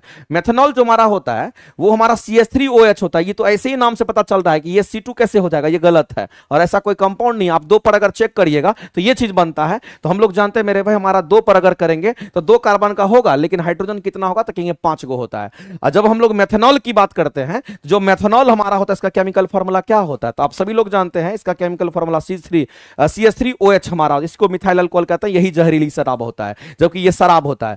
और जब कभी भी मेरे भाई अल्कोहल ग्रुप का किसी की बात करते हैं उसके लास्ट में OL लगा रहता है। क्या लगा रहेगा, तो OL लगा रहता है। इस बात को ध्यान रखना। इसमें भी हमारा OL लगा हुआ है, लेकिन ये हमारे केमिकल फॉर्मूला गलत है। ये केमिकल फॉर्मूला इसका रॉन्ग दे रखा है, इसीलिए ये गलत है। और गलत जो आणविक सूत्र होगा हमारा C करेंगे करेक्ट। आगे चलते हैं। अपमार्जक के बारे में आपसे पूछा गया। अपमार्जक की अगर बात करते हैं, जिसको डिटर्जेंट कहते हैं, हमारा आंसर क्या करेंगे, तो ऑप्शन नंबर हमारा ये हो जाएगा। इसको याद रख लीजिएगा। जैसे हम आपसे जानना चाहते हैं, एक तो आप साबुन पढ़ते हैं और दूसरा आप क्या पढ़ते हैं, आप अपमार्जक पढ़ते हैं। एक तो साबुन होता, दूसरा आपका अपमार्जक होता। अपमार्जक को हिंदी में क्या बोलते हैं, तो डिटर्जेंट कहते हैं। ये डिटर्जेंट हमारा होता है। और साबुन को तो हम लोग इंग्लिश में सोप ही कहते हैं, इसमें कोई दिक्कत वाला मामला नहीं है। लेकिन अगर साबुन की बात करते हैं तो याद रखना मेरे भाई, ये मृदु जल के लिए हमारा इस्तेमाल होता है। ये किसके लिए होगा, तो केवल और केवल मृदु जल के लिए हमारा इस्तेमाल होता है। इस बात को ध्यान रखना। जबकि अपमार्जक की बात करते हैं तो ये हमारा मृदु जल में भी इस्तेमाल होगा। ये मृदु जल के लिए तो होगा ही होगा, साथ साथ मेरे भाई ये कठोर जल के लिए भी हमारा इस्तेमाल होता है। दूसरी बात, जब कभी भी हम साबुन की बात करते हैं तो साबुन का जो निर्माण हमारा होता है, ये जो साबुन का हमारा निर्माण होता है वो किससे होता है, अपमार्जक का निर्माण हमारा किसी और से होता है। इस बात को ध्यान रखना।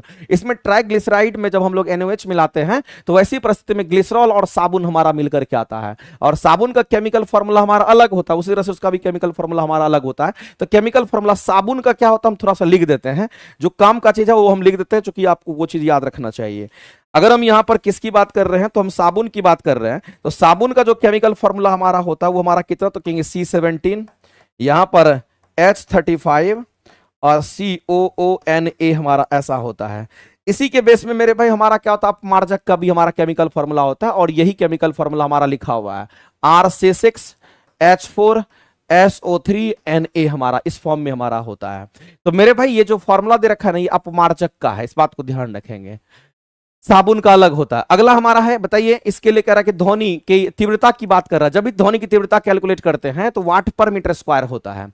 तो यहां पर मिली वाट पर मीटर स्क्वायर दे रखा है, यहां नैनो दे रखा है, वाट पर मीटर स्क्वायर होगा और 1 पिको वाट पर मीटर स्क्वायर हमारा होता है। इसको आप ध्यान रखेंगे, जो कि हमारा ध्वनि पोल्यूशन का कारण बन जाता है। और हम लोग जानते हैं ध्वनि पोल्यूशन कब होता है, जब 80 डेसिबल से ज्यादा होता है, 75 डेसिबल से ज्यादा तब ध्वनि पोल्यूशन होता है, या फिर 70 डेसिबल से अधिक होता है तब ध्वनि पोल्यूशन होता है। 65 डेसिबल पर ध्वनि पोल्यूशन हमारा नहीं होता है।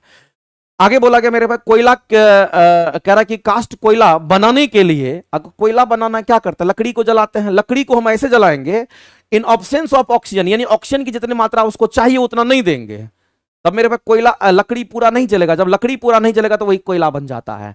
इसका मतलब आप सीधा कह सकते हैं कि कोयला आपको बनाना है और लकड़ी से कोयला बनाना है, तो लकड़ी को जब जलाएंगे तो बिना ऑक्सीजन का आप जलाएंगे, वैसी परिस्थिति में आपको कोयला मिलेगा, या फिर लिमिटेड मात्रा में ऑक्सीजन रहेगा तब अगर जलेगा, तो पूरा नहीं जलेगा, नहीं जलेगा तो हमारा वहां से कोयला निकल जाता है। तो मेरे भाई आप कहेंगे सीधा वायु की अनुपस्थिति में जब ऐसा करते हैं तो हम लोग को कोयला मिलता है। एक लाइन में कहानी खत्म। और इस क्वेश्चन का आंसर C मार्क के आप निकलो आगे।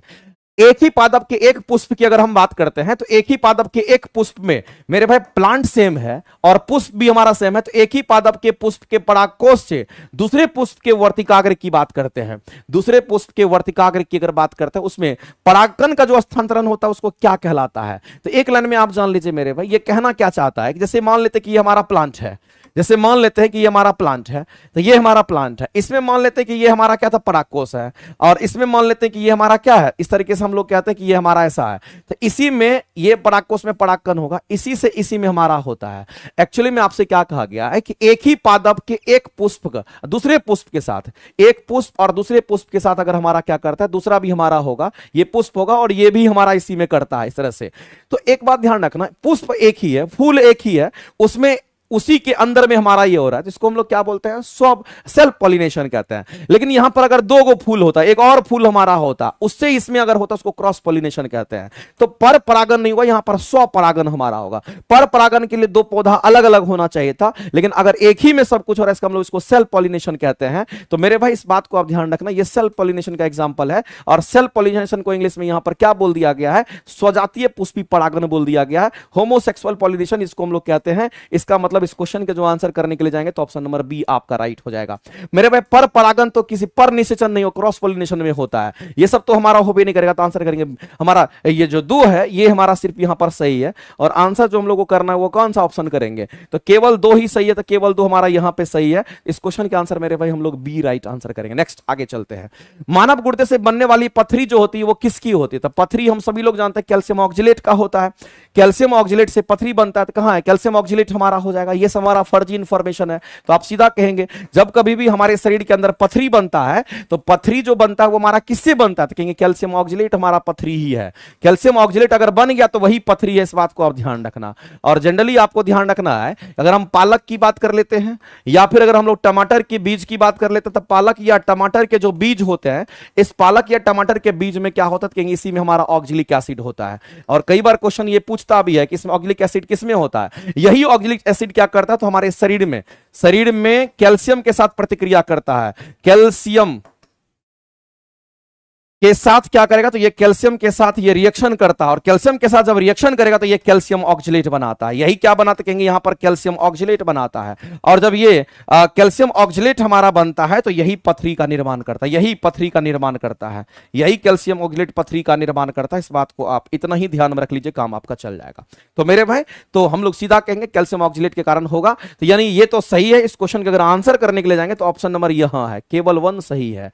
इसका मतलब है कि इस क्वेश्चन अगर आंसर करोगे तो क्या करोगे, आंसर करेंगे ऑप्शन नंबर ए करेंगे, यानी इस क्वेश्चन का आंसर करेंगे ए, ऑप्शन राइट हो जाएगा। नेक्स्ट अगला है मेरे भाई, बताना है आपको कि कौन सा स्टेटमेंट हमारा क्या है, तो कौन सा स्टेटमेंट हमारा सही है उसको बताना है। हम सभी लोग जानते हैं कोलेरा जो होता है हमारा, ये हमारा वाटर बॉर्न डिजीज होता है, जबकि मम्स हमारा वायरल डिजीज है। ये कैसा डिजीज है मेरे भाई, तो हम लोग सीधा कहेंगे ये हमारा वायरल डिजीज है। और जो वायरल डिजीज हमारा मम्स होता है, ये एयर बॉर्न डिजीज हमारा होता है। ये कैसा है, तो कहेंगे हवा में फैलता है, इसलिए एयर बॉर्न डिजीज को हम लोग कहते हैं। ये एयर बॉर्न डिजीज है, इस बात को ध्यान रखना। लेकिन यहां कह रहा है कि कोलेरा और मम्स दोनों कह रहा है कि हमारा क्या है, तो एग्जाम्पल है वाटर बॉर्न डिजीज का, तो मेरे भाई पहला स्टेटमेंट हमारा गलत हो गया।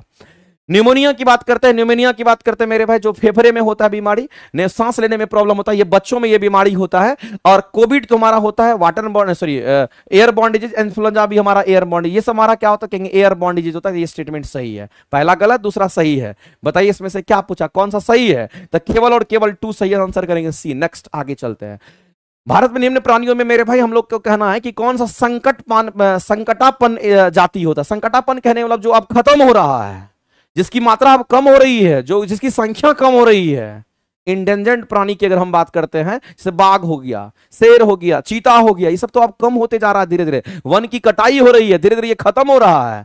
तो मेरे भाई उसी तरीके से मगरमच्छ भी खत्म हो रहा है, हाथी भी खत्म हो रहा है, ये दोनों के दोनों हमारा इंडेंजर्ड प्राणी है। इसका मतलब है हम आंसर करेंगे 1 और 2, दोनों सही हो जाएगा। आगे चलते हैं मेरे भाई, हेनले लूप की अगर हम बात करते हैं तो ये हेनले लूप कहां पे मौजूद होता है, एक बात आपको ध्यान रखना है। हम किसकी बात कर रहे हैं, तो हम यहां पर हेनले लूप की अगर बात करते हैं, ये जो हेनले लूप हमारा होता है ये कहां पे होता है, तो नेफ्रॉन में होता है। ये हमारे कहां पे होता है, तो याद रखना मेरे भाई, यहां पर नेफ्रॉन में होता है। और नेफ्रॉन हम किसको कहते हैं, ये किडनी का बेसिक यूनिट, किडनी का हम कहेंगे फंक्शनल यूनिट नेफ्रॉन कहलाता है। किडनी का जो क्रियात्मक समूह होता है, सॉरी फंक्शनल यूनिट, किडनी का जो फंक्शनल यूनिट होता है उसको हम लोग क्या कहते हैं? किडनी का जो फंक्शनल यूनिट होता है उसी को हम लोग क्या कहते हैं? उसी को हम लोग यहाँ पर नेफ्रॉन कहते हैं। तो नेफ्रॉन में मेरे भाई यू शेप का हमारा होता है। किस शेप का होगा? तो कहेंगे यू शेप का हमारा होता है। अब ये मत कह देना कि मेरे भाई ये यू शेप का हमारा होता है, वो हमारा यहाँ पर। तो नेफ्रॉन में अगर देखिएगा स्ट्रक्चर में तो यू शेप में आपको नजर आएगा, और ये जो यू शेप में हमारा होता है इसी का नाम होता है क्या? इसी को हम लोग कहते हैं यहाँ पर हेनले लूप। इसी को हम लोग क्या कहेंगे? तो इसी को हम लोग यहां पर कहते हैं हेनले लूप कहते हैं। इस बात को ध्यान रखना। हाँ, इसके फंक्शंस आपको पता होना चाहिए। हेनले लूप का हमारा कार्य, ये तो यू शेप का होता है, लेकिन इसका कार्य क्या? तो ये आपको ध्यान रखना है मेरे भाई। हेनले लूप का जो कार्य होता है वो काफी इंपॉर्टेंट है, उसको आप ध्यान में रखेंगे। तो ये आप ध्यान रखना कि जो हेनले लूप होता है उसका जो मुख्य काम होता है वो क्या करता है? तो आपको ध्यान रखना है, वो मूत्र निर्माण और जल संतुलन का महत्वपूर्ण भूमिका निभाता है। तो ये मूत्र निर्माण में भी, एक तो मूत्र निर्माण हो गया, दूसरा बात याद रखना मेरे भाई, हमारे शरीर के अंदर क्या करता है? तो पानी जल संतुलित अवस्था में इसको रखता है। तो जल संतुलन में भी ये भाग लेता है, ये जल संतुलन में भी भाग लेता है। ये दो बात आपको ध्यान रखना है, मूत्र निर्माण और जल संतुलन दोनों में ये हमारा हेनले लूप भाग लेता है। इस बात को ध्यान रखेंगे। ये हमारे नेफ्रॉन का ही भाग होता है, और नेफ्रॉन में एक यू शेप का हमारा अंदर गुर्दे के अंदर में हमारा ये होता है। ध्यान रखना मेरे भाई, हेनले लूप हमारा जो होता है इसका दो अंग होता है।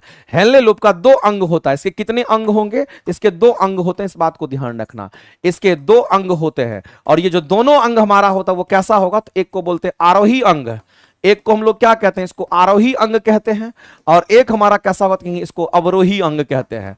तो एक आरोही अंग होगा, एक हमारा अवरोही अंग होता है। इस बात को ध्यान रखना, इसी को हेनले लूप कहते हैं। तो दो को इसमें लूप होता है, तो सॉरी दो को हमारा क्या होता है? अंग होता है। तो आरोही भी होता है, अवरोही भी होता है, और ये हमारा इसमें नहीं होता। ये तो यहां तक दुरस्त कुंडित नालिका तक तो हमारा ये मौजूद होता है, ये हमारा हेनले लूप का पार्ट नहीं है। तो आपको कह रहा है कि कौन सा हेनले लूप का हिस्सा नहीं है, तो आप सीधा आंसर करेंगे ऑप्शन नंबर सी हमारा नहीं है। बाद बाकी आरोही अंग और अवरोही अंग हमारा शामिल होता है। तो क्या काम है, कहां होता है, ये आपको ध्यान रखना मेरे भाई। हमारे शरीर का सबसे सर्वाधिक विकसित हिस्सा जो हमारे मस्तिष्क का होता है उसको सेरेब्रम कहते हैं। सोचने समझने का केंद्र और बुद्धि का केंद्र हम लोग किसको कहते हैं? तो कहेंगे सेरेब्रम को, और सबसे बड़ा भाग हमारा यही होता है। इस बात को ध्यान रखना।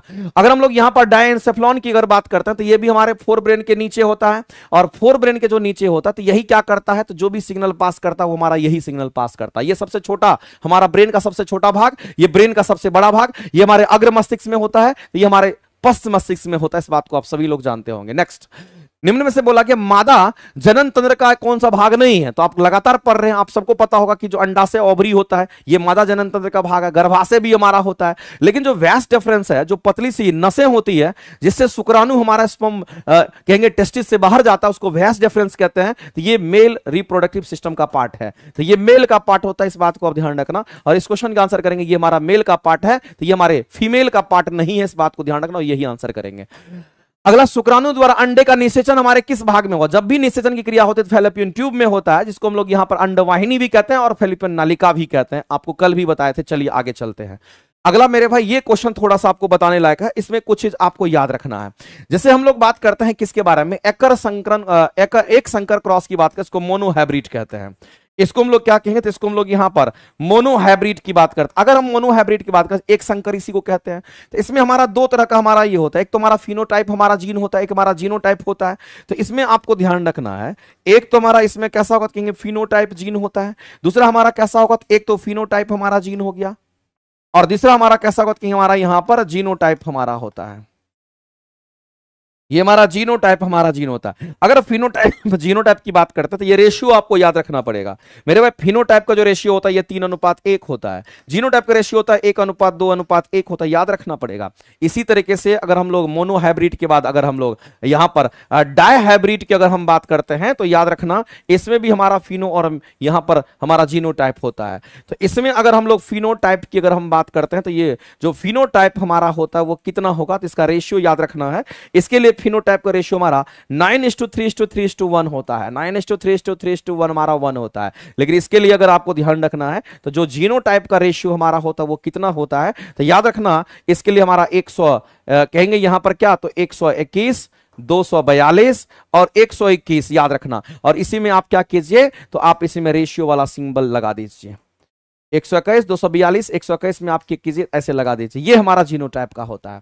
तो आपसे एकर संकरण में पूछा गया, मोनोहाइब्रिड इसमें पूछा गया है, ये मेरे भाई डायहाइब्रिड है, ये हमारा द्विसंकर के लिए है, ये हमारा क्या एक संकर के लिए है, इसको हम लोग क्या कहेंगे, तो ये हमारा द्विसंकर की हम बात करते हैं। और ये हमारा किसके लिए है, तो कहेंगे एक संकर की हम बात करते हैं। दोनों को समझना गौर से, तो एक संकर, दूसरा दो संकर की बात करता है। इसमें आपको जीन का प्रारूप पूछा गया है, तो मेरे भाई जीन का जो प्रारूप हमारा होगा वो कैसा होगा, तो किस बेसिस पर पूछा गया है, एक संकर क्रॉस में जीन का प्रारूप अनुपात, the gene of formation ratio of monohybrid cross is.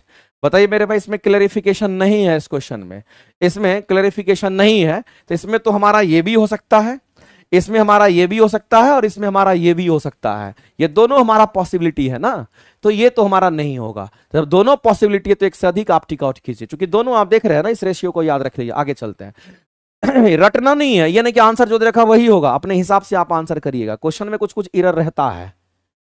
चलिए आगे चलते हैं, अगला क्वेश्चन कहता है, मनुष्य का कौन सा हार्मोन जो रक्त में कैल्शियम और फॉस्फेट को रेगुलेट करता है, कैल्सिटोनिन हार्मोन करता है, जो कि हमारे पैराथायरॉइड ग्लैंड से सीक्रेट करता है। कहां से, तो कहेंगे पैराथायरॉइड ग्लैंड से सीक्रेट करते हैं, इसको कैल्सिटोनिन हार्मोन कहते हैं। और ध्यान रखना मेरे भाई, इस तरीके से हमारे पिट्यूटरी ग्लैंड से सीक्रेट होता है।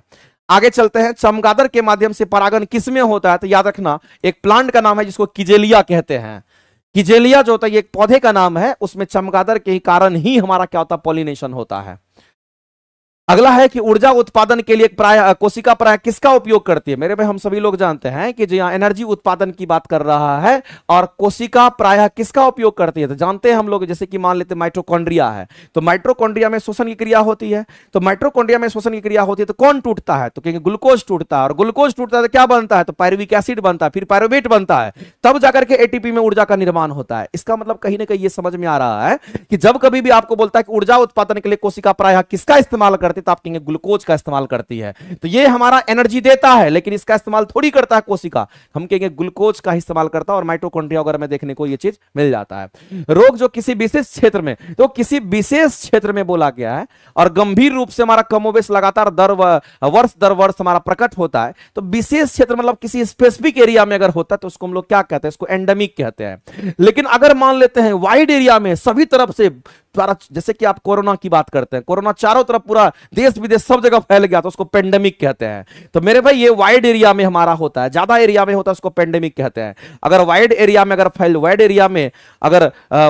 में बीमारी अगर फैल जाता है, तो वाइड एरिया में बीमारी फैल जाता है, उसको क्या कहेंगे, तो उसको हम लोग कहते हैं कि पेंडेमिक कहते हैं। जैसे एग्जांपल आप याद रखना, अभी रिसेंट में जो आपको एग्जांपल है कोरोना के बारे में हम लोग जानते हैं, कोरोना को याद रखना मेरे भाई, कोरोना की बात करते हैं पेंडेमिक होता है, तो ये वाइड एरिया के लिए, किसी स्पेसिफिक एरिया की अगर बात करते हैं, से पटना सिर्फ होगा, तो वहां बीमारी अगर फैलेगा तो उसको एंडेमिक कहते हैं, ध्यान रखना। आगे चलते हैं, आज का ये लास्ट क्वेश्चन आपके लिए होगा, अधिकांश फाइटोगेमस हमारा नेमाटोड जो होता है हमारा, ये कैसा होता है, तो याद रखना अधिकांश फाइटोफेगस नेमाटोड जो हमारा होता है, ये जड़ परजीवी होता है, प्लांट के जड़ में ये मौजूद होता है, इसलिए जड़ परजीवी कहते हैं, और दूसरे से ये भोजन ग्रहण करता है। तो फाइटोफेगस नेमाटोड जो हमारा होता है वो एक जड़ परजीवी होता है, और पौधे पर ही वो भोजन करने वाला होता है, चूंकि वो परजीवी है, लेकिन वो पौधे के जड़ में मौजूद होता है। ठीक है, तो मेरे भाई आज का डिस्कशन आपका यही होता है एंड। और मैंने कोशिश किया मेरे भाई, जहां पर हो सकता था मेरे लिए, कि जहां जो चीज समझने का वहां पर मैंने एक्सप्लेनेशन दिया। मेरा यही रहेगा कि आपको हमेशा से मेरे भाई, हम आपको कहते आए हैं, अगर आपकी थ्योरी वीक है तो आप सभी लोग को कहना चाहते हैं कि अभी भी आप साइंस की क्लासेस के लिए आरंभ बैच आप फॉलो कर सकते हैं। अगर आपको रिकॉर्डेड क्लास चाहिए तो आप इंजेक्शन बैच ले सकते हैं। अगर आपको प्रैक्टिस करना है तो आप नियुक्ति बैच की क्लासेस कर सकते हैं। इससे बेनिफिशियल और इससे बढ़िया चीज और क्या मिल सकता है, करना तो आपको है, आपके हाथ में, आप मेहनत कर रहे हैं कि नहीं कर रहे हैं वो आपके ऊपर डिपेंड करता है। रिजल्ट भी आपके ऊपर ही डिपेंडेंट होगा। हमारा काम है पढ़ाना, हम सबको पढ़ाते हैं, रिजल्ट सबका क्यों नहीं होता है, क्योंकि उसमें कमी है। इसलिए कोशिश कीजिए, अगर साइंस वीक है तो मजबूत कर लीजिए। आरंभ बैच न्यू बैच चल रहा है, पुराना बैच इंजेक्शन बैच हमारा चल रहा है। तो आपको हम कहना चाहते हैं, अगर किसी को भी लगता है कि हमको थ्योरी साइंस थ्योरी 9 10th के लिए चाहिए, 6 to 8 के लिए चाहिए, तो मैं आपको हमेशा कहूंगा कि आप आरंभ बैच नहीं तो इंजेक्शन बैच आप ले लीजिएगा। अगर आपको लगता है कि नहीं हमको प्रैक्टिस करना है आपके साथ में, तो नियुक्ति बैच तो हमारा फेमस बैच है ही। नियुक्ति बैच में तो एक एक बच्चा रहता है, इसलिए नियुक्ति बैच की क्लासेस बहुत फेमस है। उसमें चैप्टर वाइज भी होता है, सभी तरह का क्वेश्चन उसमें कराते हैं। तो वो भी आपको प्लेटफॉर्म बाय नवीन कुमार सिंह एप्लीकेशन पर अवेलेबल है। 4000 क्वेश्चन नियुक्ति बैच में कराते हैं। तो चलिए आज के डिस्कशन को हम लोग यहीं एंड करते हैं, इसके बाद आपका मैथ का डिस्कशन हो जाएगा। तो मेरे भाई बहुत बहुत धन्यवाद, लेकिन जुड़ते रहिए, डेली 7 बजे लाइव आइए और डेली इस डिस्कशन को 40 क्वेश्चन करके जाइए, आपको एकदम बढ़िया नींद आएगा। ठीक है, तो चलिए मेरे भाई आज के लिए इतना ही। Very much.